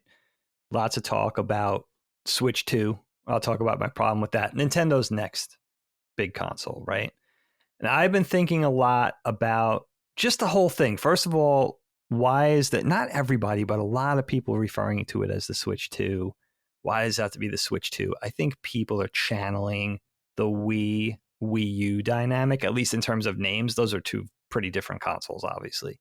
But I think people are kind of iterating on that and just saying, okay, Switch 2. I've been thinking, wouldn't it be cool if you think back to, let's say, Super Nintendo, and then you go generationally, Super Nintendo, N64, GameCube, Wii, all very distinct, different consoles in terms of tech, in terms of evolution of capability and software and all that kind of thing. But I've been thinking as like somebody who's like a fan of marketing. I'm not a marketing person, but I'm kind of a fan of marketing and advertising. What have you guys thought about? And I don't mean to put you on the spot, but just maybe something off the top of your head, or maybe you've thought about this at length, like I have, because I'm a nerd. But what do you think about what this thing is going to be called? What do you have any feelings on it? Now, there's a lot of rumblings. There's a lot of Nintendo YouTubers conjecturing about stuff, but I like the idea of something. My first preference would be something that's really different, something that feels different. In other words, don't call it Switch 2 or Switch whatever. Don't use Switch at all. But I do have to admit that I like somebody's idea that I heard of calling it the Super Switch. I kind of like, kind of the next evolution, something better. It harkens back to the NES and the Super Nintendo. I love that, right? Especially as an old timer. But have you guys thought about this? What would you like it to be called? And maybe you could even sort of iterate on what you want to see out of this thing. But just in terms of names, have you guys thought about this at all? Mike, I'm going to throw it to you first. Ladies first. What do you think about this? What's your preference? Yeah, see, I would like them to throw in something a little old school. Thinking about how like we had the Game Boy, we had the GameCube. I wouldn't mind maybe if they brought back game into the title. Now, I don't know what shape it's going to be, right? And I don't know how many fun shapes there are. For example, Dustin, you might remember the show Drake and Josh, and they had the Game Sphere. The Game Sphere. And it was a spherical gaming console. Now, I think Nintendo's probably running out of shapes they can use. The GameCube was indeed a cube. I don't know what else they can do with that. Trapezoid. Yeah, the game rhombus. Right? Oh, yeah. Okay. All right. Very nice. I wouldn't mind seeing them throw something like that in there. I don't know specifically what it would be, but what I would hope for is, something that's a little bit of a throwback. Either put Super in there, let me go back to the SNES, which is the proper way to say it. Let's either throw in Super or throw in game somewhere, because my initial thought when someone talks about Switch 2, in my head I always call it the Swatch. So I know that's not going to be it. But then I think maybe they'll do something dumb and call it like the Snap. Because the Switch announcement where they were doing like the snapping of the fingers every time, and they're like, "Let's go!" That was their whole thing, which was very cute, and I enjoyed it. But it drew a lot of ire from the community. I don't know if they'll go kind of silly again and be like, "This time it's the Nintendo Snap," and then they're gonna have like Miyamoto salsaing across the stage. I don't know, but I would like for them to go with something old school. Put game in the title, put Super in the title. I'd be curious to see what they can do with that. but that's my hope, because I do think as we move on to something new, it's nice to have a little bit of a throwback for us old people. Yeah, I like that. Those are good ideas. Those are really good. I think you might have something there. I have half of something. You might have just predicted something. I don't know. Gene, why don't you go ahead? I haven't really put much thought into it. Mostly because Nintendo's console names are really quite random. And to Micah's point, that they usually are evocative of some kind of what the machine does, right? The GameCube does being a cube. The switches does let you switch between a mobile and a thing. The DS does dual screens, right? So whatever the next Switch quote unquote gimmick, and I guess that was in the news where Nintendo's president said that we don't make gimmicks, we make excuse me, we make things to serve our games. So I don't know, what. Hopefully, again, they're just continuing the hybrid model. But I gotta really say, I like the way Super Switch sounds. It sounds good. It sounds elegant, and it sounds distinctive. Yeah, right.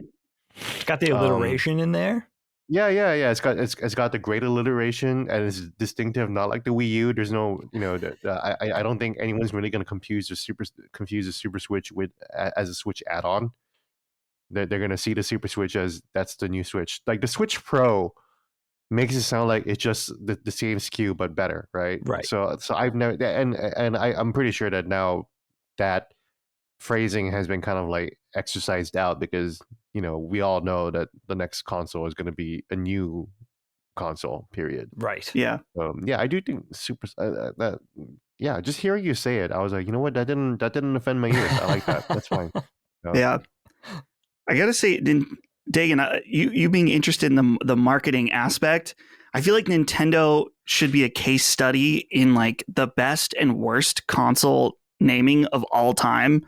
I always think about the DS line, because there's Nintendo DS, there's DS Lite, there's DSi, and those all play the same games. And you get Nintendo 3DS, you get 3DS XL, you get 3D or 2DS, right? You get 2DS XL, right. And so when grandma goes in the store and is like, my grandson has a DS, it's like, okay, well, does he have a regular DS or a 3DS? Oh, he has a 2DS. And they're like, oh, well, this plays these. Like, it just gets insane then, all these different kinds. And then we also saw the colossal fuck up of, which I think it goes well beyond just the name of Wii U. I think Wii U is just like the tip of the iceberg for the problem of the marketing behind that console. But they have to look at all the different directions of this and hopefully consider their past, where it's like, well, yeah, we want to make sure it sounds distinctly like something new, but we also don't want to, leave that branding of the Switch. That the Switch brand, that sub brand, we'll say, is one of Nintendo's most powerful of all time. Really, I mean, just the Switch name, and so now they probably want to hold on to that in some way. But so the question, I guess, I wonder is Super Switch. I like the way that sounds too. Like if that's what they called it, I would be 10 out of 10 excited. Yeah. But I just wonder, I guess I'm not connected enough to the casual market to know, like, if I was to survey 10 people outside of our bubble and be like, if you heard Super Switch, what do you think it would be? Would it be a whole new Switch, a slightly better Switch? Do you think the Super Switch is already out and that's the OLED Switch? Because they've already done an iterative, somewhat like a premium Switch with the OLED version. That is true. So they really it's hard to predict in any way what it would be called, but it is. Yeah, they're not going to call it the Switch 2. No, definitely not. No, they can't. Because that's what other companies do. And Nintendo explicitly doesn't want to do what other companies do. They're not going to call it the PlayStation 2. They're not going to call it iPhone 10. Right. Yeah. They know that that's a standard. So knowing that, they're going to do not that. Yeah, that's true. They're going to distinguish themselves. Yeah. They're not going to call it Switch 2 at all. Maybe they'll call it Super Switch, and they'll release a gray and purple one in the United States, and they release a light Please, I gray can't with believe they haven't rainbow done that buttons yet. in Ooh. Japan. Just Yeah. whole Yeah. nod to the 16-bit era. We would love that. It wouldn't make sense for the younger kids. If you're like, what the hell is this? I don't understand what's happening here. But that would be, Dude. it's so crazy to think about the Wii U era. Just that wasn't that long ago, guys. We're talking about 10 years ago. Mm-hmm. And, you know, we were all predicting Nintendo's demise at that point. Like, are they going to create software for Sony? That's where the conversation was at that point. They're just going to fold shop in terms of hardware. And I think there must have been, you're right though, Dust, there must have been some massive marketing brain drain from that company at that point.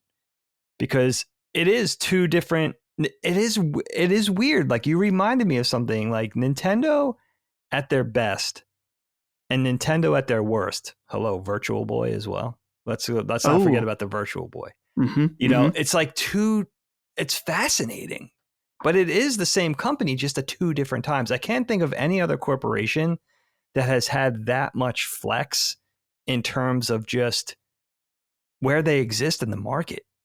You know, like on the brink of death or at the height of success.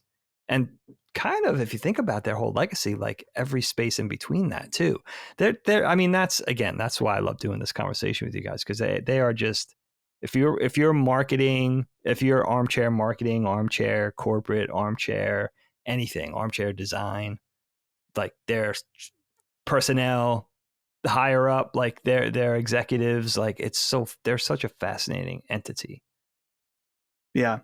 It's I think they have a tough situation. And one last thing, I'll notice that I think one of our titles I said Switch 2. And there was a few comments like, it's not going to be called that. It's like, I know, but we all understand when we say Switch 2. Right. Yeah, we know we're not going to be called that. It's just shorthand. Yeah, it's shorthand. You know? Right. Come on. Yeah. Just give us a break. You know? It reminds, dude, years ago, I made a video about the rumors behind Red Dead Redemption 2. And I called it in the title Red Dead 2. And all these people came out there like, it's actually going to be Red Dead 3. You forgot about Red Dead Revolver, you idiot. You just made this video real quick. You didn't even consider the history. And then lo and behold, it was Red Dead Redemption 2. So I mean, shout out to Red Dead Revolver players. I played that game. I loved it. So when they announced Red Dead Redemption, I was like, no shit, they made a sequel to Red Dead Revolver. Yeah. That's crazy. That's how I thought of it, you know. Yeah, I've never played that. I should peep it at some point. It's very much a Capcom shooter, but it's really, really fun, and it's so different from Red Dead Redemption. It's ridiculous. Yeah. It's funny. Well, Dagan, thank you for that midway segment. I appreciate that, and hopefully maybe the Super Switch. Let's lock it in. Let's do it. I can't take credit for it. I heard it from at least one person. Yeah. Oh, it's. Yeah, I've seen it a lot of places. Yeah. It rolls, you know, the alliteration, the Super Switch. It just sounds the syllables. It just rolls off the tongue. That way, Sacred Symbols won't be the only SS around in 2023. Let's get into what we've been playing. I will just go quickly because I'm currently not playing any Nintendo games. I'm playing Baldur's Gate 3. Guys, last night, just finished Act 1, 25 hours in to the game. I finished Act 1. Mm-hmm. I'm having a fantastic time. And currently this game is not coming to Switch, but I wouldn't say it's impossible that maybe it comes to the next Switch, because Larian, the developers, have released Divinity Original Sin 2 on the Switch, which a lot of people really like because it had cross save with the PC version. And so maybe at some point we'll get Baldur's Gate 3 on Switch, but having a great time, fantastic RPG. And the one thing I'll just say, if you're curious about this game, it's very much a CRPG, very stat heavy, a lot of D&D nerd shit. You got rolls going on and, different checks, skill checks and stuff like that.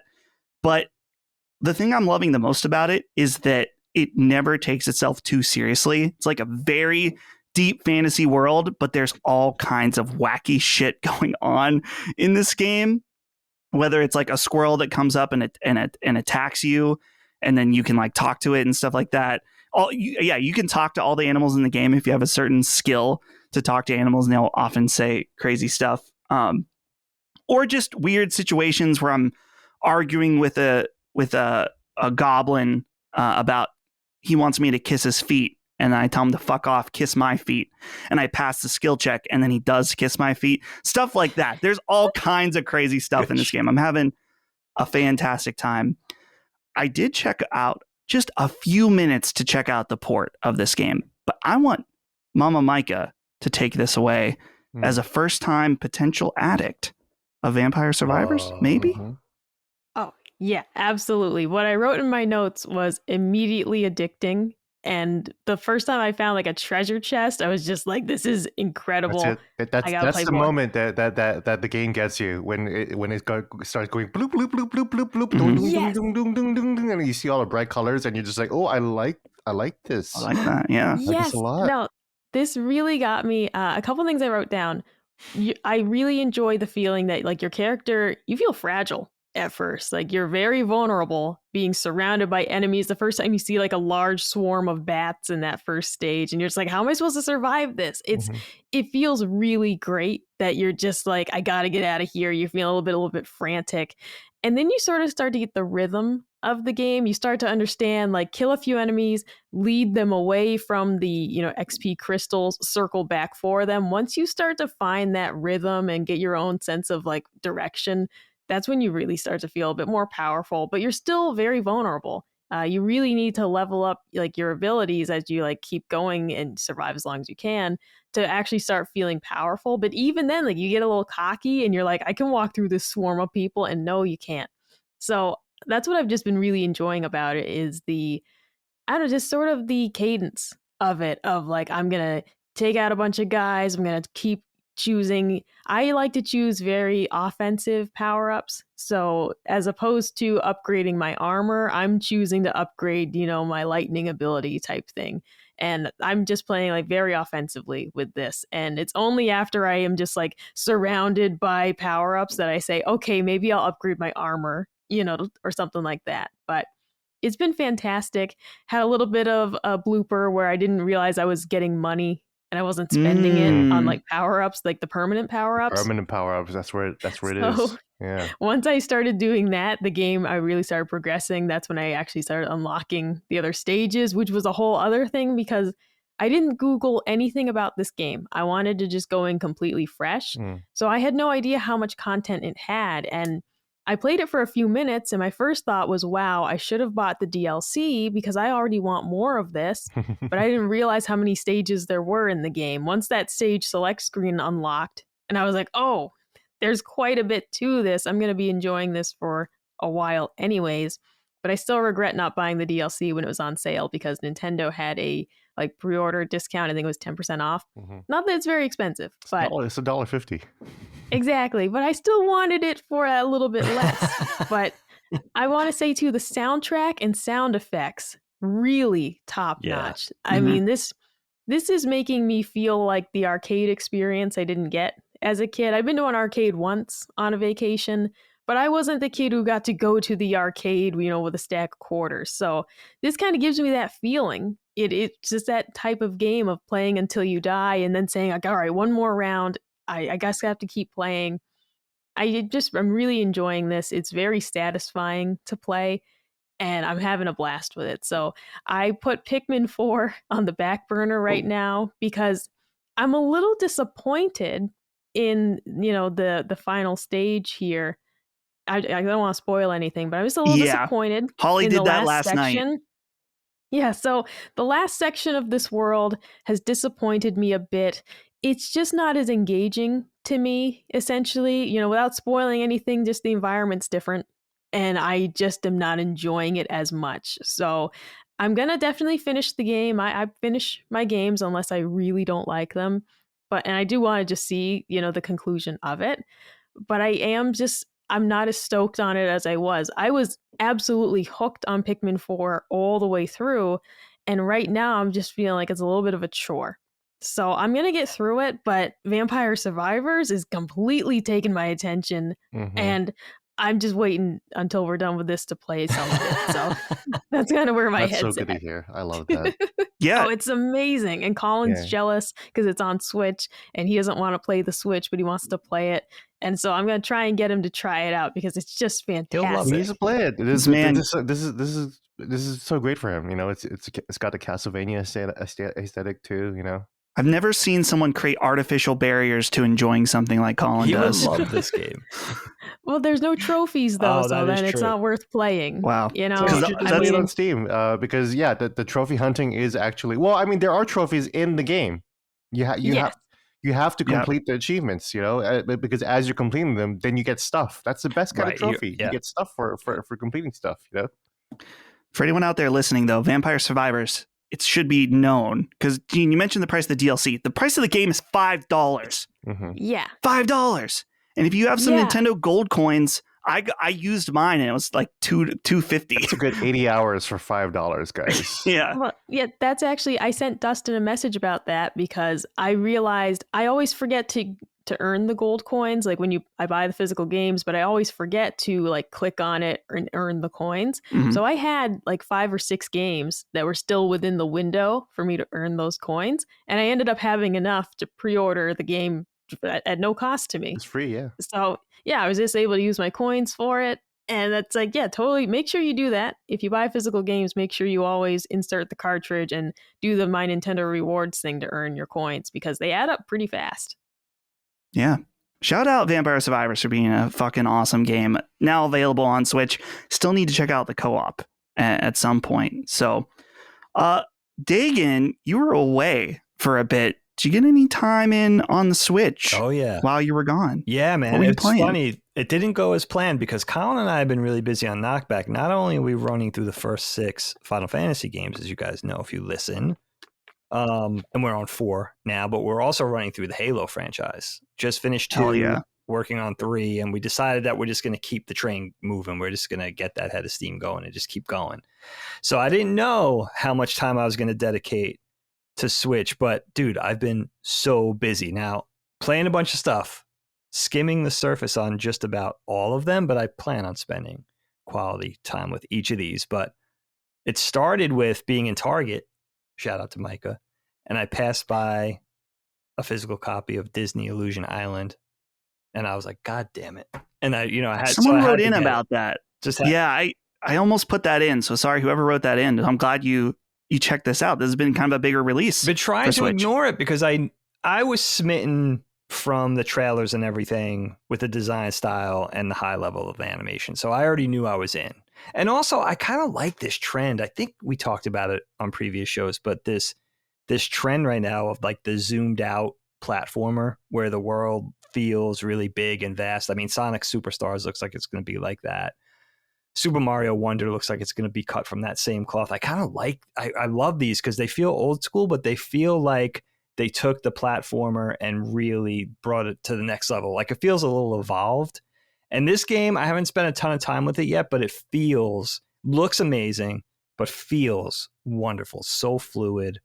I'm loving it. And then Pikmin 4 I picked up. I wanted to tell you guys because I just felt, first of all, it's adorable. Second of all, I just felt really left out. So I wanted to and I had that plan of approaching it the conventional way with number 1, but that's never going to happen. Let's be honest. So I'm just getting in there, just scratching the surface, but it's so cute. I just love it so much. And then Tears, I started it with my son as planned. And it's nice because I have somebody to couch co-op it with, and he's keeping me on task. And if we're going to get distracted and sort of take on a side quest or go exploring, it's got to be a joint decision. So he's keeping me honest. And it turns out when I play with Graydon that I end up watching him play. We trade off to some degree, but I kind of enjoy just like watching him play and just kind of looking over his shoulder and being the advisor. And that's kind of how it's going. And that's awesome. And I think we're going to get through the game like that. So I'm happy he's on board because I've been a little worried about his addiction to Fortnite and nothing else. So it's nice for him to get off the PlayStation 5 and onto the Switch. That's been cool. And then Vampire Survivors you guys were singing its praises. in an earlier episode to me, and I was dubious. I'll be honest. I was like, it looks like Gauntlet. I don't know about this thing. Saw it on the Wii Shop last night. On the Switch Shop last night. And throwback. I'll tell you what, it was on sale, $4.50. Talk about bang for your buck. I mean, I can't even think of a better way to spend less than 5 beans. First game out, I saw it immediately. I was like, yeah, this is going to be a problem. That addictive, almost mobile game type quality, but in a good way. Like it is a mobile game. It was right. It's copying a mobile game. It was copying a mobile game. You could tell it's that model. Addictive in like all the best ways, and like immediately I was like, this is going to be a problem because I'm not going to want to put this down.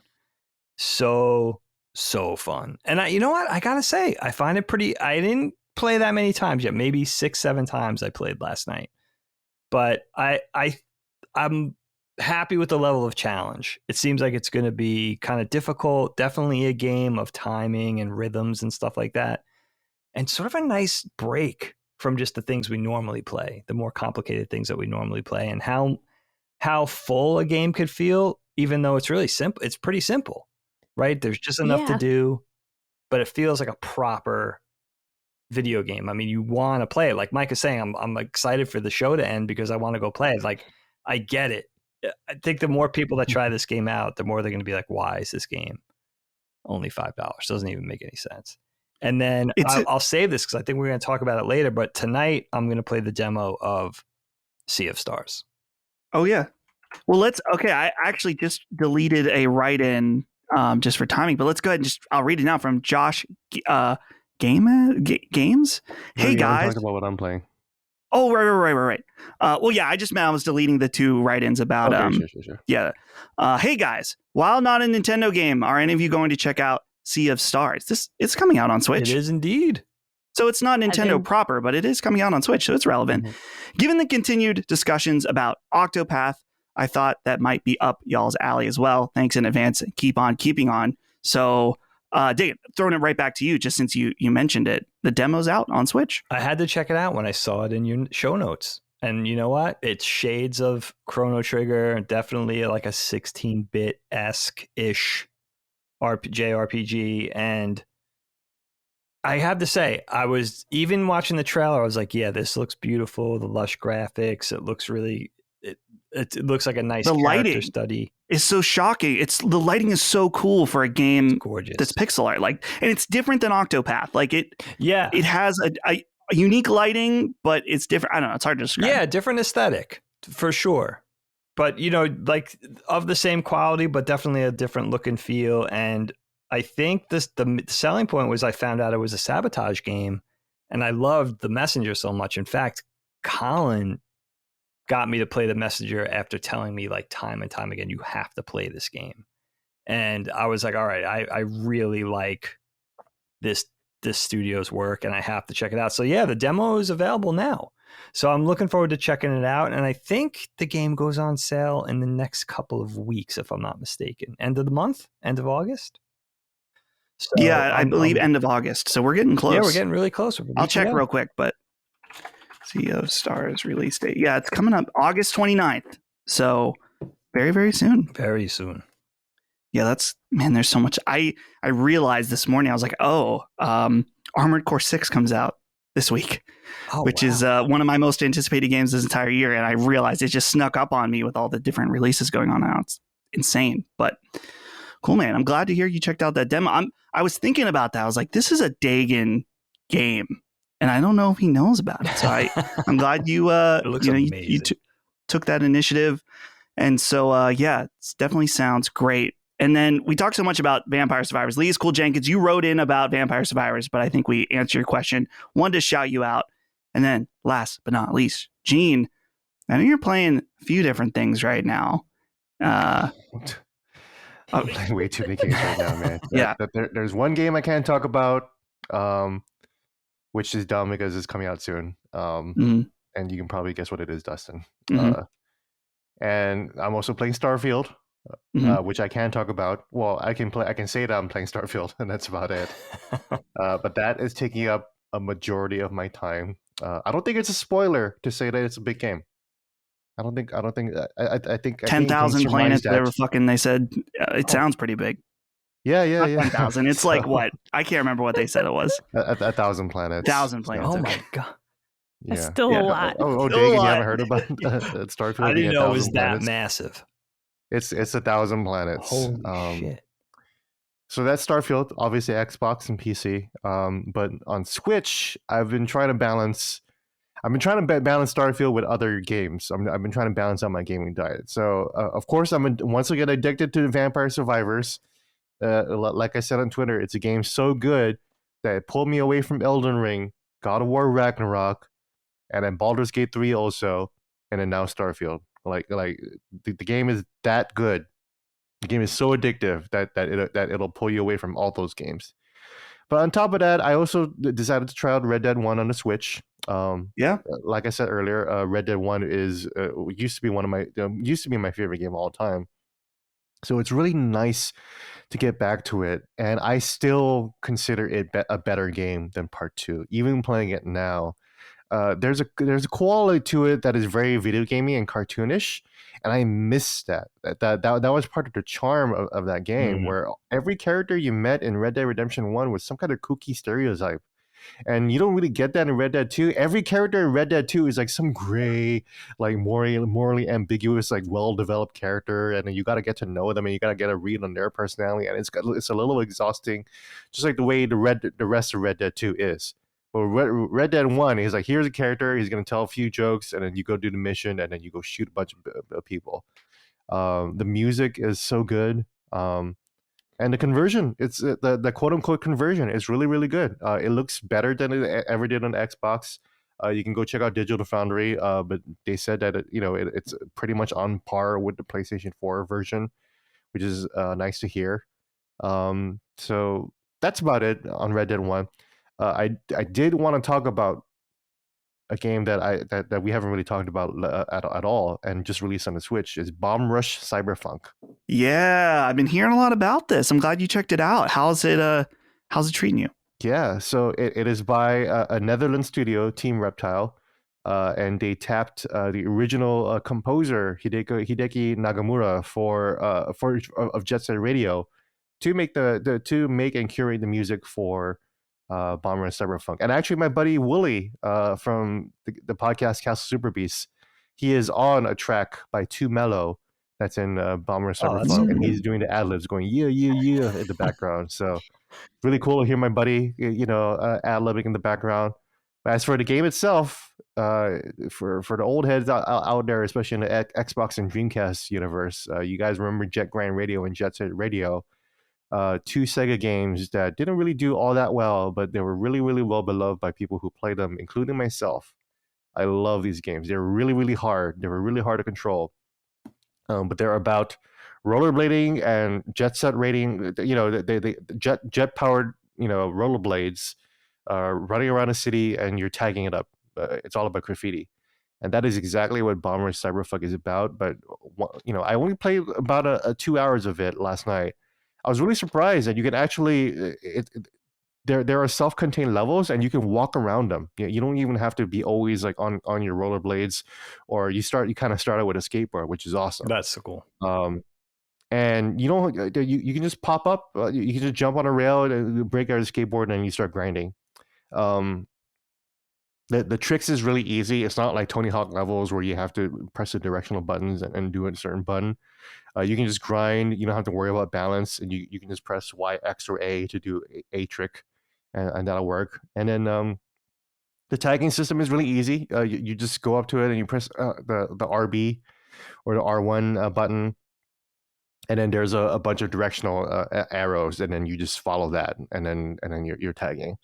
And there's actually a combat system. There's kicking involved, and I didn't really get to do much with that. I did fight a boss battle in the intro that was a little janky, and I'm not sure if I was really doing the right thing, but we'll see. Again, I really only started.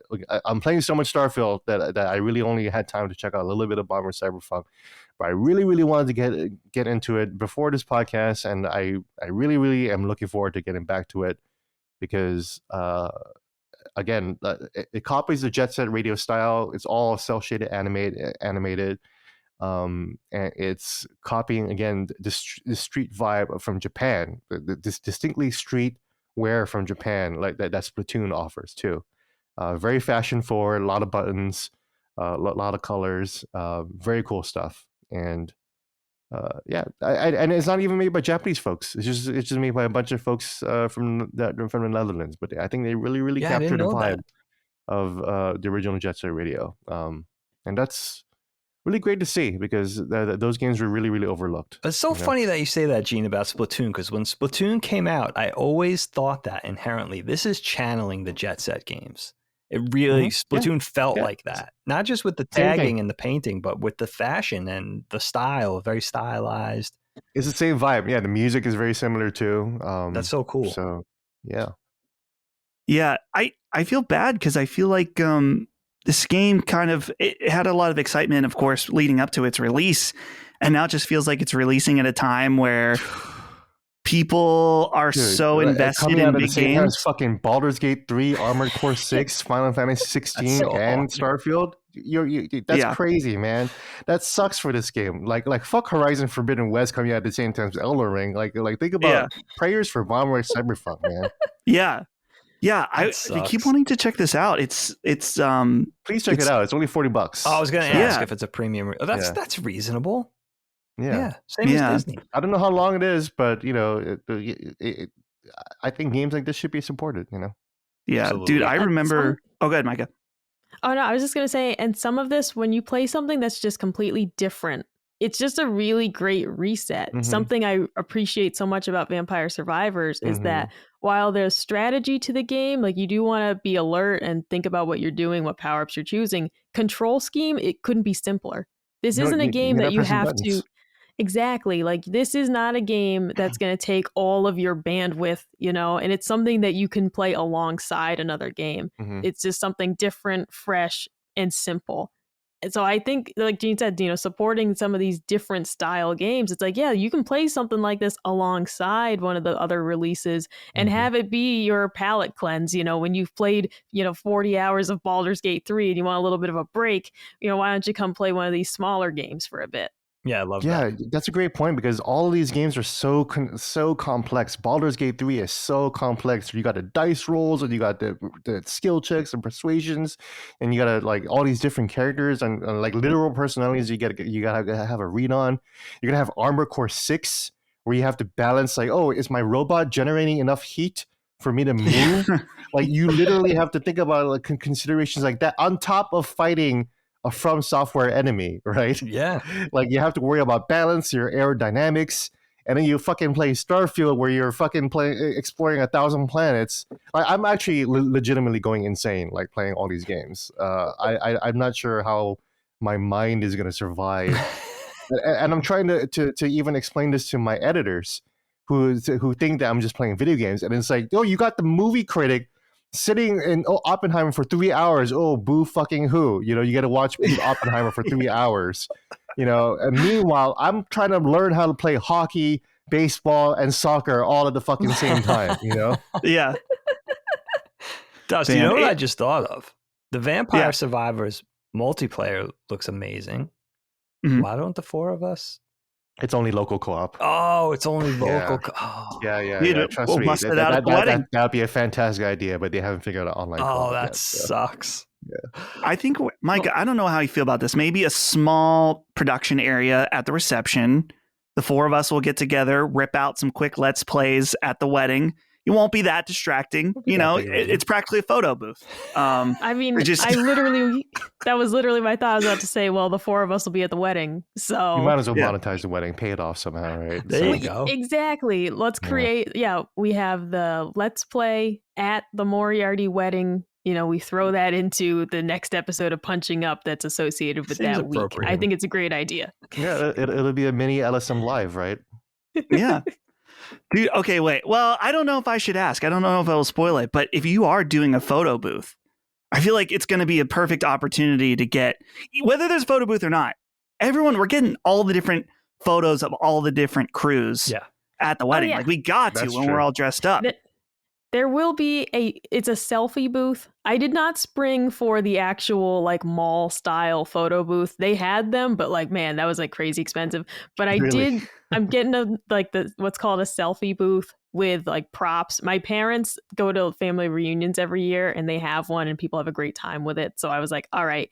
Because at first you're like, this seems like kind of janky, but people really enjoy it. And I'm talking like, my parents being in their 60s and their, family members, they go nuts with it every year. The props that you hold up on little pop sticks, all that stuff. Mm-hmm. So there will be one of those at the wedding. I am very much looking forward to it. Like Maddie and Cog, for example, always request fantastic thumbnails from Dustin. So I can't wait to see those guys at the photo booth and what they're gonna pick up. We're gonna have fun with it.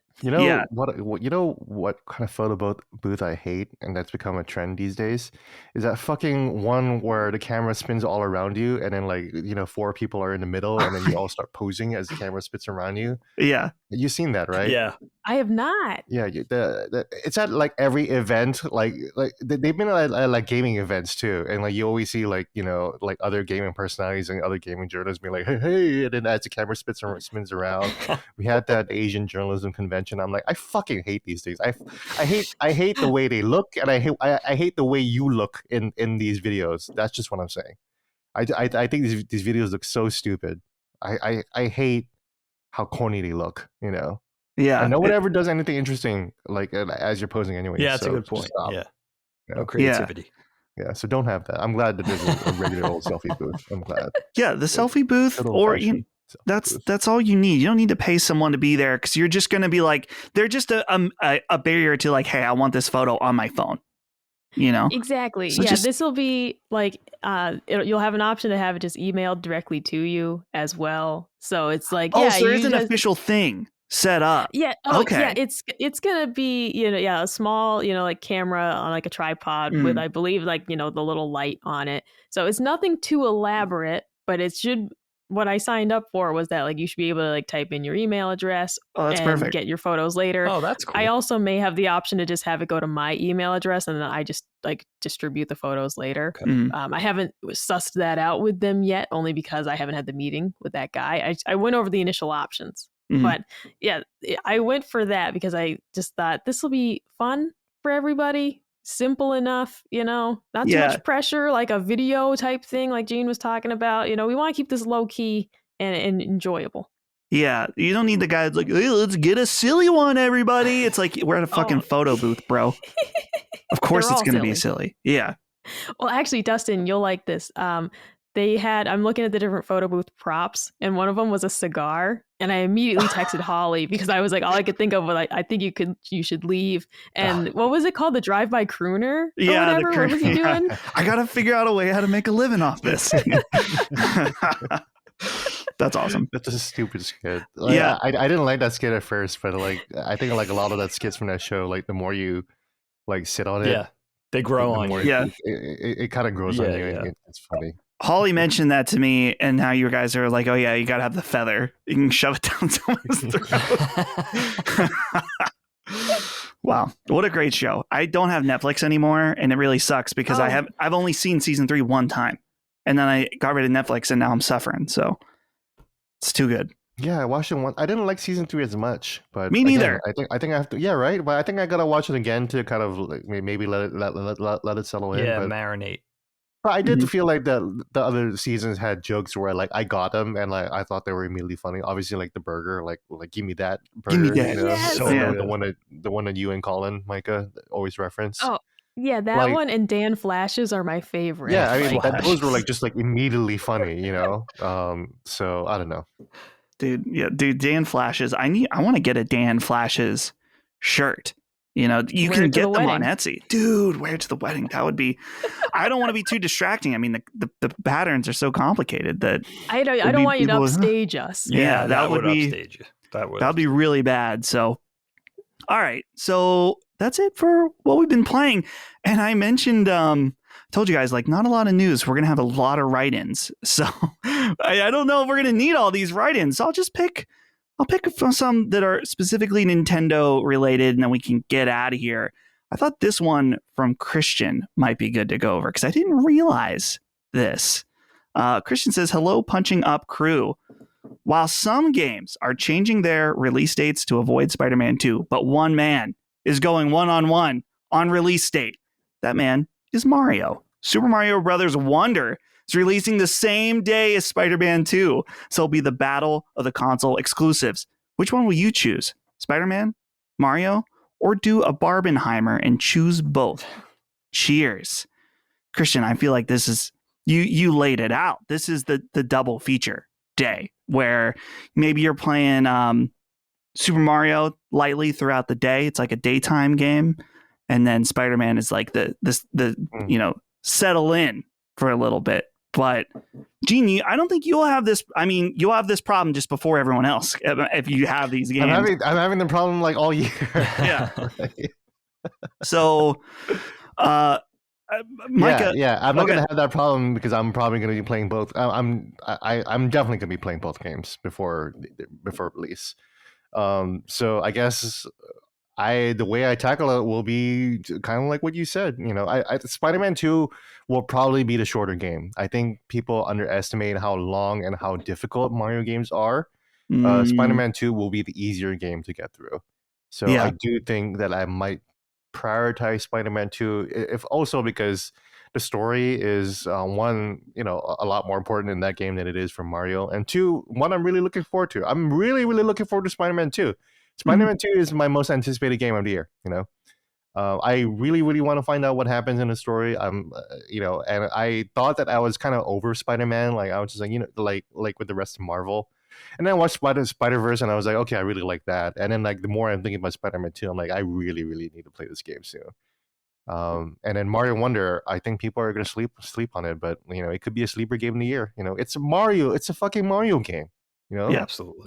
It's a new Mario game. It's not even new Super Mario Brothers. It's just a new version of Mario that we have no idea what's in store for us. So who knows? But it could be a big hit. Mike, are you playing Spider-Man 2 at all? No, I don't enjoy the Spider-Man games, and it's my own problem of the webs like swinging traversal makes me dizzy and sick.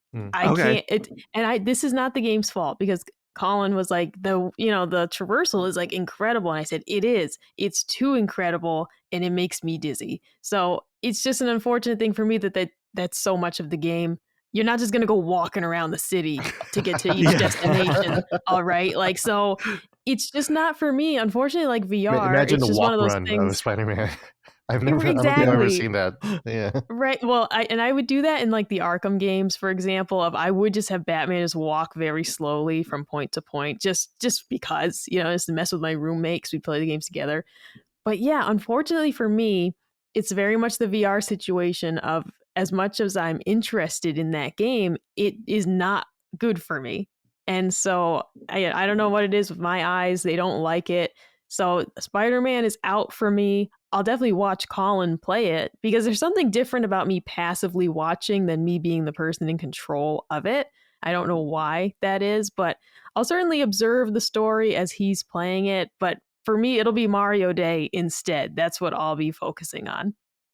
Dagan, I don't know. Are you caught up with the Spider-Man PlayStation era? And will this be conflicting for you? Yeah, I played Spider-Man through Graydon, but I got to I wasn't a completionist in any way. I never really got super into it, but I would rather it be Attack on Titan, because why can't you apply those mechanics to a good Attack on Titan game? I don't understand what's happening right now. Like, No, Dagan, there is an Attack on Titan game that has those mechanics. Yeah, but it's not supposed. Now I don't know. I'm just going by hearsay, but supposedly it's not good. It's great. Is it great? It's great. What? Yeah, the Attack on Titan games, Final Battle, they're rare to find, especially on the Switch. But I mean, I'd recommend Xbox or PlayStation, but they're super fun. Oh, I'm going to check these out, Gene. Yeah. I trust your opinion. You're swinging around cities and you're slashing necks. Yeah. It's amazing. Yeah, you're using the 3D maneuvering gear and you're doing the whole thing. All right. I didn't know the whole thing. It feels fantastic. Oh, I got to play. All right. Dustin, have you ever played them?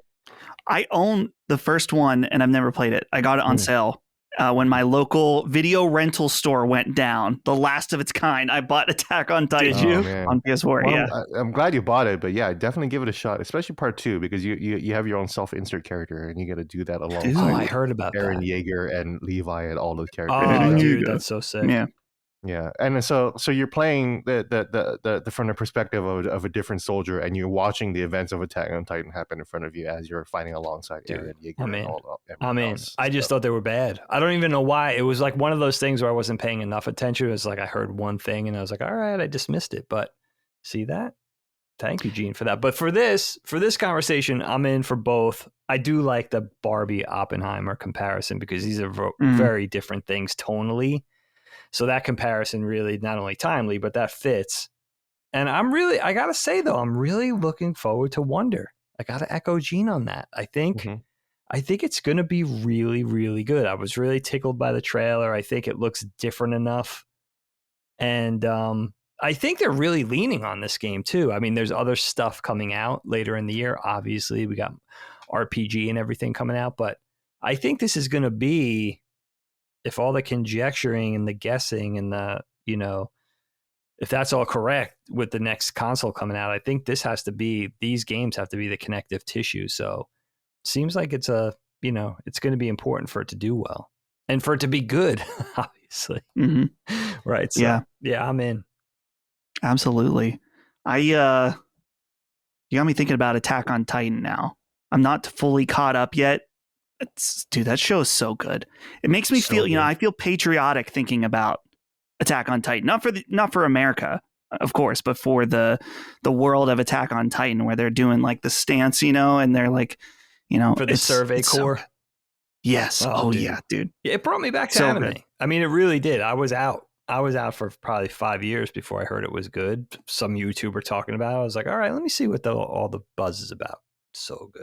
Because sometimes that buzz, doesn't resonate.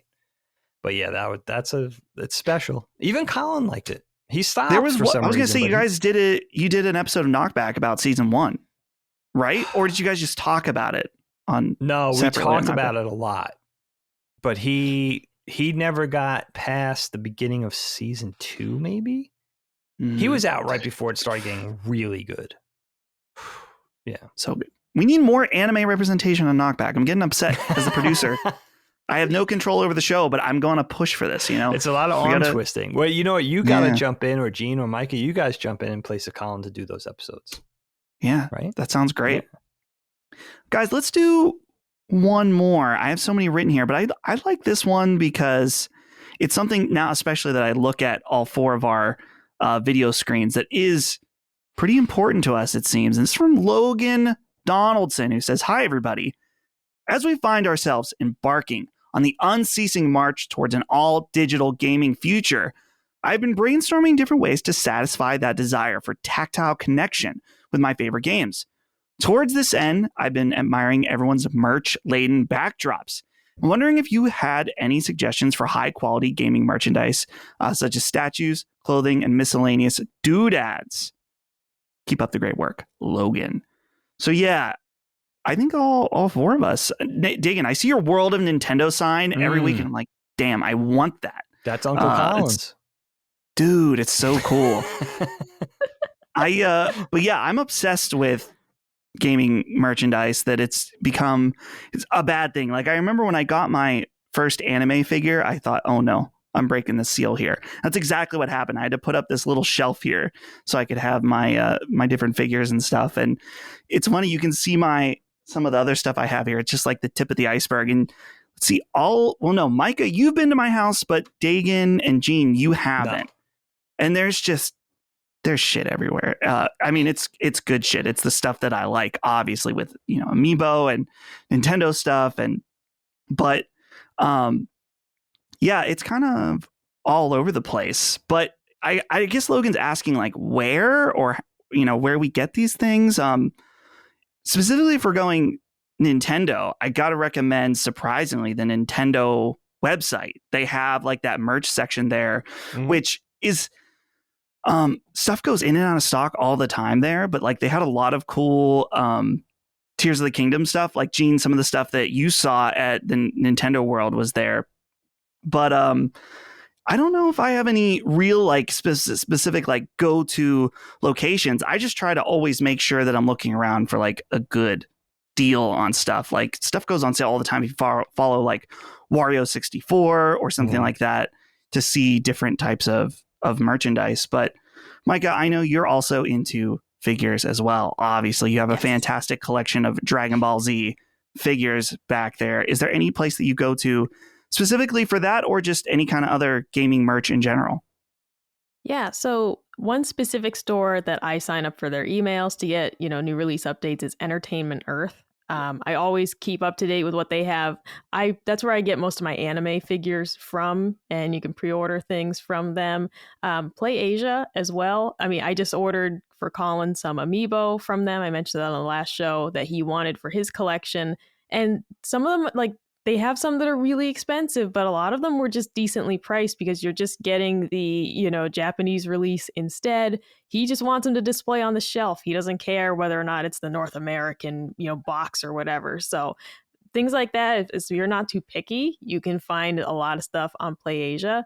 But honestly, too, even basic things like if you want Nintendo stuff, Target often has a great assortment of Nintendo, like the minifigures, the plush, the World of Nintendo figures that you'll find like in the toy aisle. I collect those as well. I don't know if they're visible on the shelf, but I had like a little Boo and like, little Wario, stuff like that. They make various sizes of those figures. They often came with like a mystery item.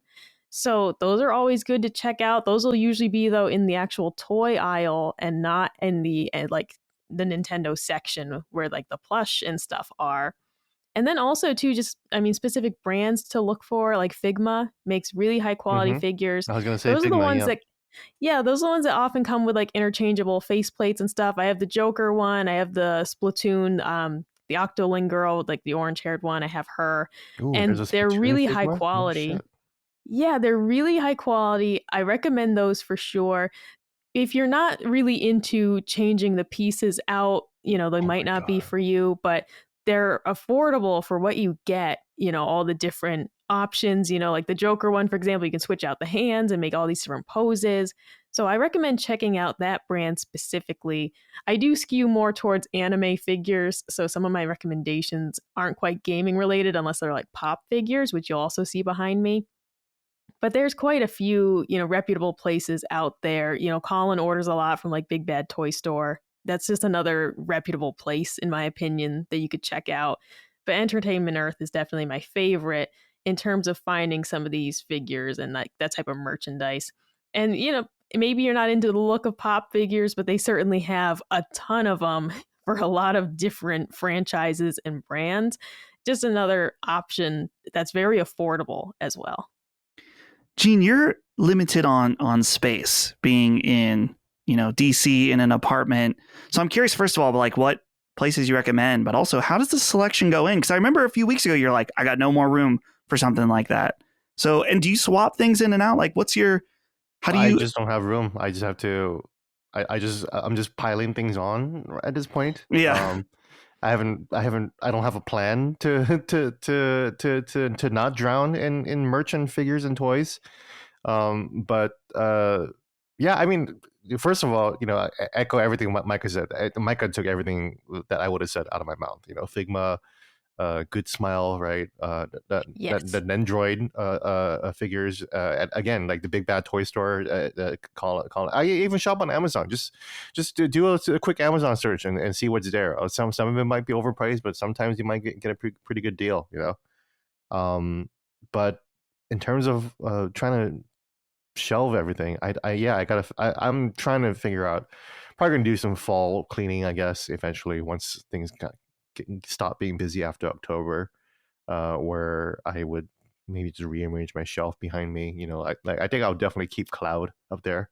So like the Cloud figure is from the Super Collector's Edition from Final Fantasy VII. So I get like a lot of Collector's Edition from companies, or I just buy them myself. Actually, just downstairs, I know we all hate limited run, but they finally delivered my package for River City Girls.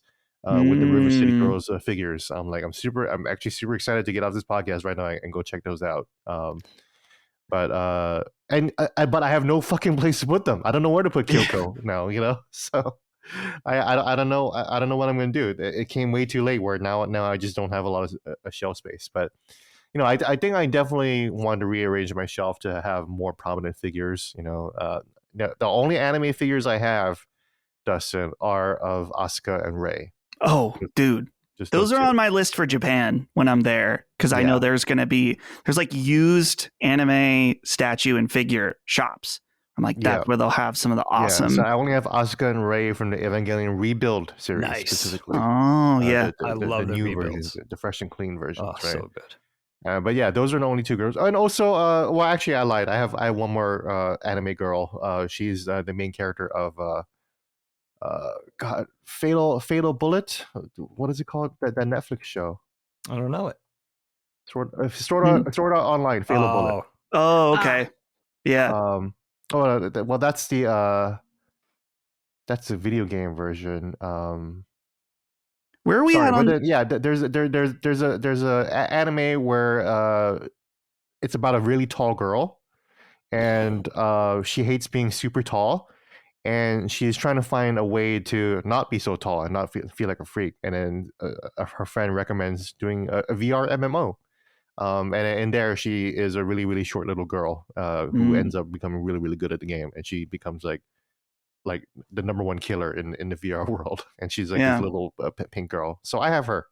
Those are the only three anime waifus that I have. So where are we at on the more titty anime statues? Yay or nay on that, Gene? I don't have them. I think the closest I would get is probably the Pyra and Mithra amiibo, which I still really want. Let me show you mine. Hold on one sec. Yeah. Show me your titties. But let's see. Yeah. What do you think? This is my. Dustin, let me see your tits. This is my Nami. Oh, that's really cool. I saw this at a convention, and I partially did it because I thought it would be funny on the video, but that was maybe only like 20%. You know, I was like, I gotta get.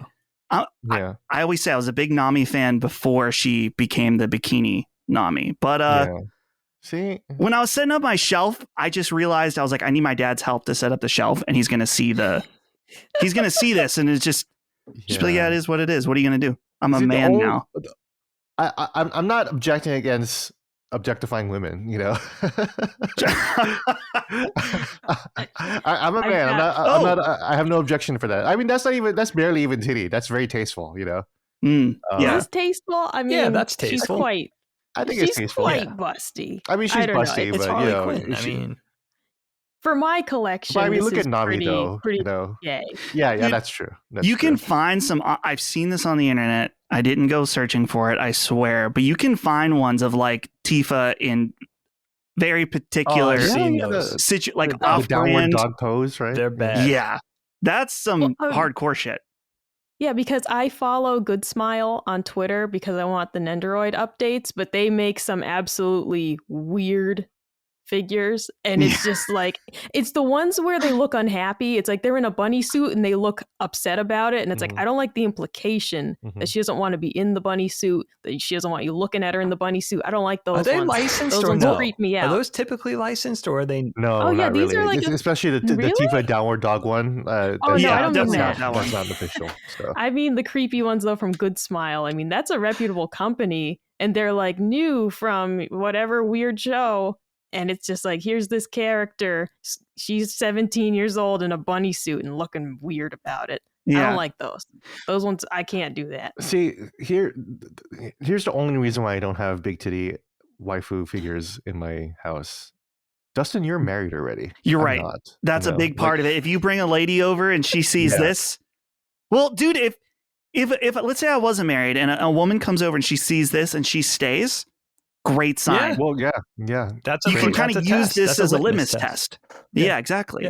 Yeah. So, but I mean, like you guys all talked about it, I guess, recently in the Sacred Symbols, I think, about partners and dealing with partners and gaming habits. And, you know, like Colin was like, and Chris was like, I've never really like hid like, you know, my gaming like habits or whatever like that. And that's because they've had their livelihoods around gaming their entire lives. Colin's been a gamer, like Colin is known for gaming, right? You can't not date Colin Moriarty and not know that he's a gamer, you know? There is one item in his collection, though, that I vetoed because he has a framed Catherine pillowcase. And he was like, I want to put this in the living room. And I'm like, that's staying in your office. Loves Catherine. Because that's weird. Like, Dude. that's fucking weird. And I don't want that in the house. Like, I have my nice Witcher art prints hanging up. You know, I got some like classy stuff. I got some weird stuff. I have the Harley Quinn like Suicide Squad figure with the real fishnets. All right. That's a little weird. But like that's in my office. It's not downstairs Not in the too living bad. room. That's where this is, my office, you know? Yeah, I was like, Catherine is staying in your office. He still hasn't hung it up in the first place. But I'm like, that's not going in a common area of our house. How do I explain that to anybody who comes The body over? pillow. Yeah. And especially, too, we have the people who hang up stuff for us. It's this really nice, like, French guy, like, legitimately French guy. And so I just have to wonder, like, he's like a fine art installation guy, but we just have him hang up pictures for us because we're idiots.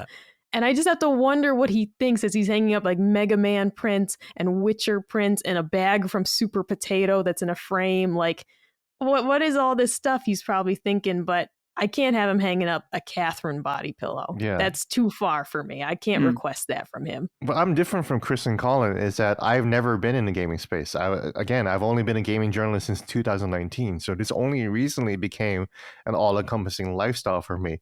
Before that, I always lied to women about being a gamer. I just straight up lied. I just be like, oh, I'm just not that interested. I game sometimes, you know. It's a hobby every once in a while. Very casual. You know?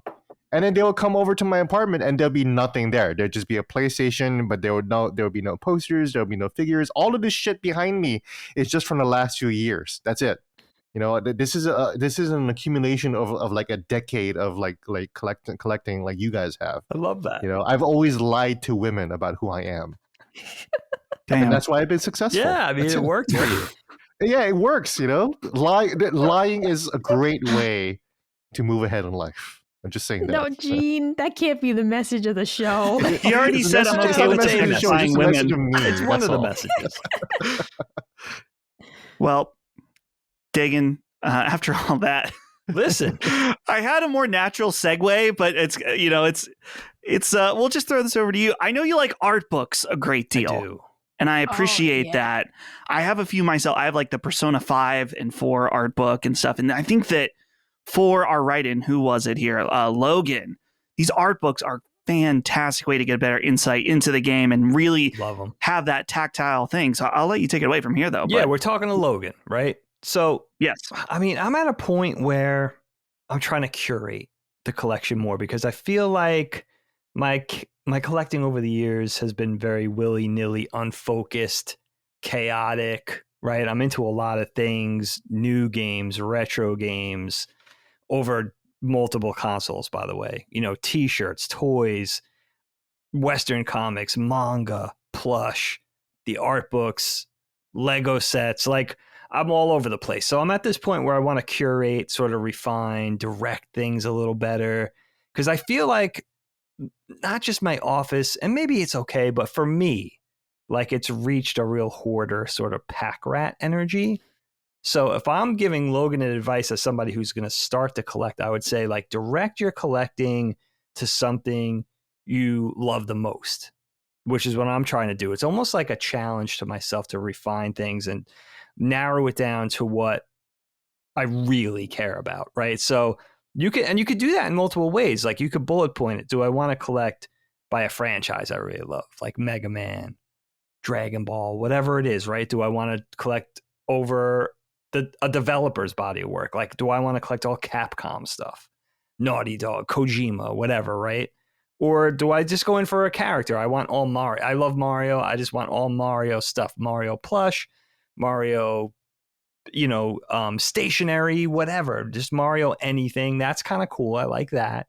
Because you could have a variety of things, but it's still focused in on it's only really one guy, And then I would just say, allocate your resources to a certain collectible thing or two. Like in terms of stuff, do you want to do the toys?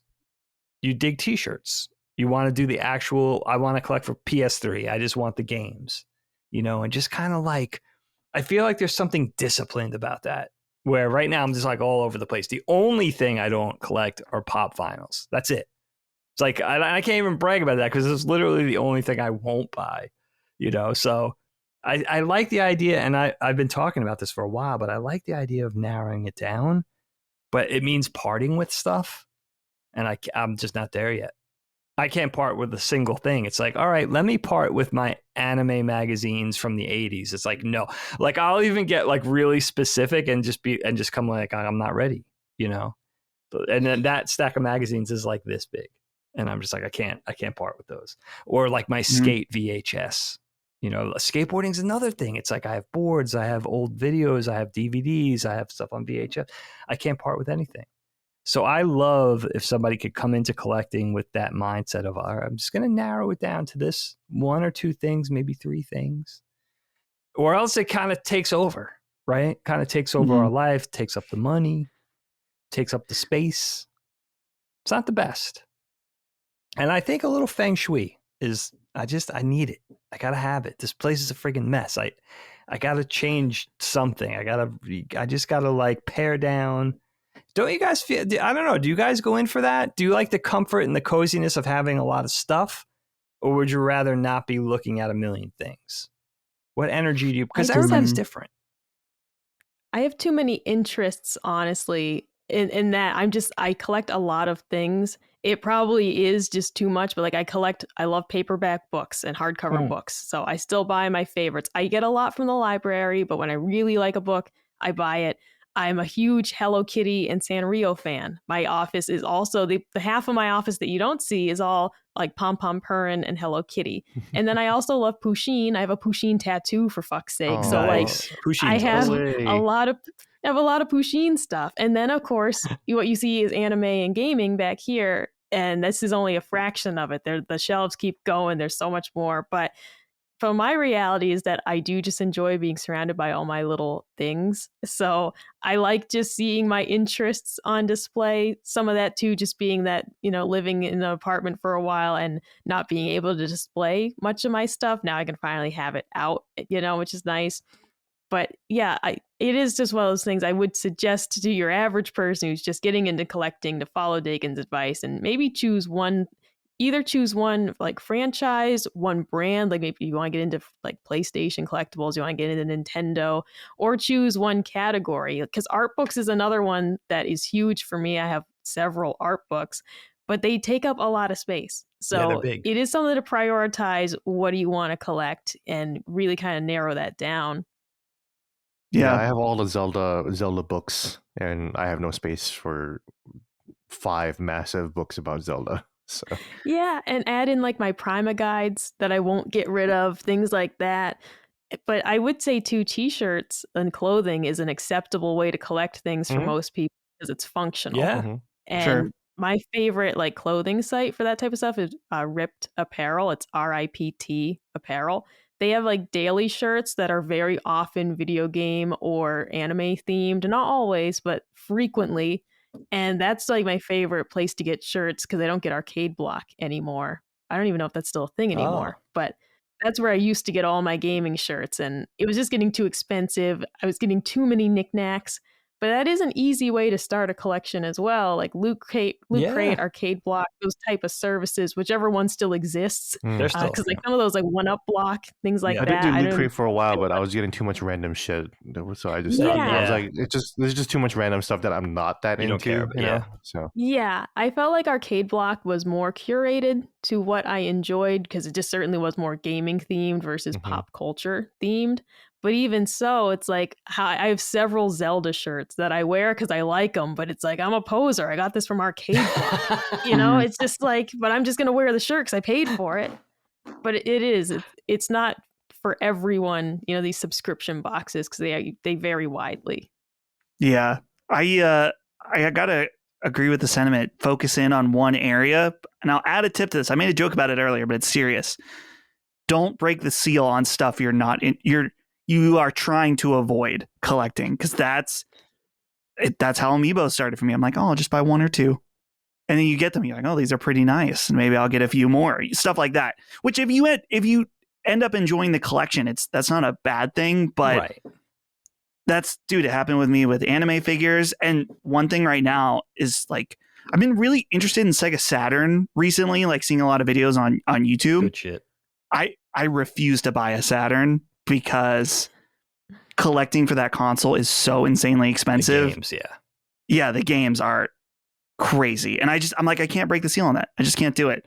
And then I was laughing because Dagan, you asked about, do we like to be surrounded, have all of our stuff around? I look to my right. I have this just miscellaneous stack of Twisted Metal, Twin Snakes, Kingsfield. Nice. I've got this vintage Zelda cup here that Holly just got me. Love that. Isn't that cool? That's super That's cool. Great. Wow. It's 1986 on that. Nice. On this cup. Yeah. So good. So yes, apparently I do like to be surrounded by all my objects. It makes me feel happy for some reason. Dust, have you considered, and I don't know if this is more cost effective, but have you considered the Japanese Saturn and games? Yeah, and I'm going to be in Japan. I know. Where I can get a Saturn and take it home. So dude, and the thing that you can do with Saturn, I like owning the games, but with Saturn, you can mod it and put in a thing so it'll read games off SD. Right. I'm like, that actually might be a good option in particular. But dude, it's Japan. I am going to struggle so bad because I'm like, dude, I got to come home with a Famicom. I mean, you can get a decent Famicom for $20 or $30. Like, yeah. Oh yeah. Got to get one of those. And then I'm seeing Nintendo 64s in the box for $50. And the box is so cool. I'm like, oh, it's just going to be. Are you going to mail stuff home? Are you going to do that whole strategy? So both of our flights include at least one each 150-pound carry-on. Not carry-on. Checked bag. Check bag. Right. We each get a 50-pound one. And so we're like, well, can always buy. We don't need one on the way there, but we can always buy one there and then bring it back with us that way. So that's like we'll 80 see. Famicoms. Dude, At yeah, least. exactly. They're so I'd light. be set. Yeah. So we'll see what happens. But definitely going to be getting a lot of merch. And that's the last suggestion for Logan. Just go to Japan where you can find, dude, I've been watching videos. It's like, hey, you want Chrono Trigger in the box? $25 for that. Like all these, they're not all insanely cheap, but comparatively, it just sucks because for us, they're in Japanese. Yeah, so you can't read it. They're kind of just collector's items, but they're still very, very cool. So that's it, guys, for punching up this week. We managed to go even slightly long with very little news. So this was great. This was a fun time. I'm glad I got to show you guys a very titular Nami figure that kind of made the episode for me. But let's go ahead and go around one last time, say goodbye with any final thoughts. Dagan, I'll start with you. Goodbye. I'm proud of us. This was a great conversation. Again, Nintendo, has lulls in the news sometimes, but we're so good at picking up the slacks. 8 episodes in now, right? So the proof's in the pudding. 8. It's hell yeah. We're not going anywhere. That's it. No. That's my prediction. I'm not fucking leaving. Right from Wolf of Wall Street. Micah, final thoughts. Yeah, I just wanted to throw out. So I saw my sister and her kids this weekend, and I was explaining to my nephew what I do for a living. And I said, one part of my job, because he's playing his Switch, I said, one part of my job is I do a Nintendo podcast. And he goes, you work at Nintendo? And I was like, no, I don't. Because I didn't need him going to the playground and saying the whole, like, my uncle works at Nintendo type thing. My aunt works at Nintendo. It's like, that's not the thing. I don't work at Nintendo. I do a show about the news. And then he was a little less interested, but he was like, I'd like to work in video games someday. And I was like, you can do it, bud. I'm going to encourage that. Because I stumbled into this somehow, so I bet you could too. Yeah, absolutely. Great to hear and inspiring the young minds out there. Gene, closing comments. It's funny that you said that you're, how old are they? Oh, they are 11 and 7. Yeah, it's funny to hear that 11 and 7-year-olds thought that you worked at Nintendo when you said you had a Nintendo podcast, because I said the same thing to a White House reporter, and she said, "Oh, so you're working for Nintendo?" So it's the same level of understanding in terms of the industry and everything, which is so fascinating and so irritating, honestly. So then I had to explain, no, we talk about Nintendo, like, blah blah blah. And yeah, but another great episode.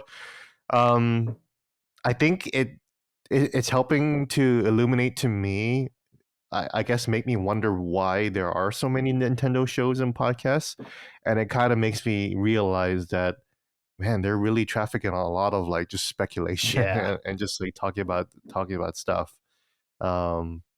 Because there isn't like a ton of news every week, but there's always something to talk about. Always. Oh yeah, with the four of us, there'll always be no problem putting out quality podcasts for you guys. So thanks everybody for listening. Once again, you can check out patreon.com/laststandmedia, get all that early access and stuff like that. But I gave you guys that spiel, so I'll just leave it there. So thanks everybody. We'll see you in a fortnight. Goodbye. Adios. Punching Up, a Nintendo podcast, is a product of Last Stand Media and Collins Last Stand LLC, and is proudly recorded in the USA. The show is written and produced by me, Dustin Furman. My co-hosts are Gene Park, Dagan Moriarty, and Micah Watson. The show is edited by associate producer Ben Smith. All of Last Stand's theme music is by Ramon Narvaez. Punching Up, along with the rest of Last Stand Media shows, are fan-funded on Patreon at patreon.com/laststandmedia. The following names are at the producer level on Patreon, our highest tier, and we're grateful for your kind contributions and generosity to our independent endeavor. Thank you.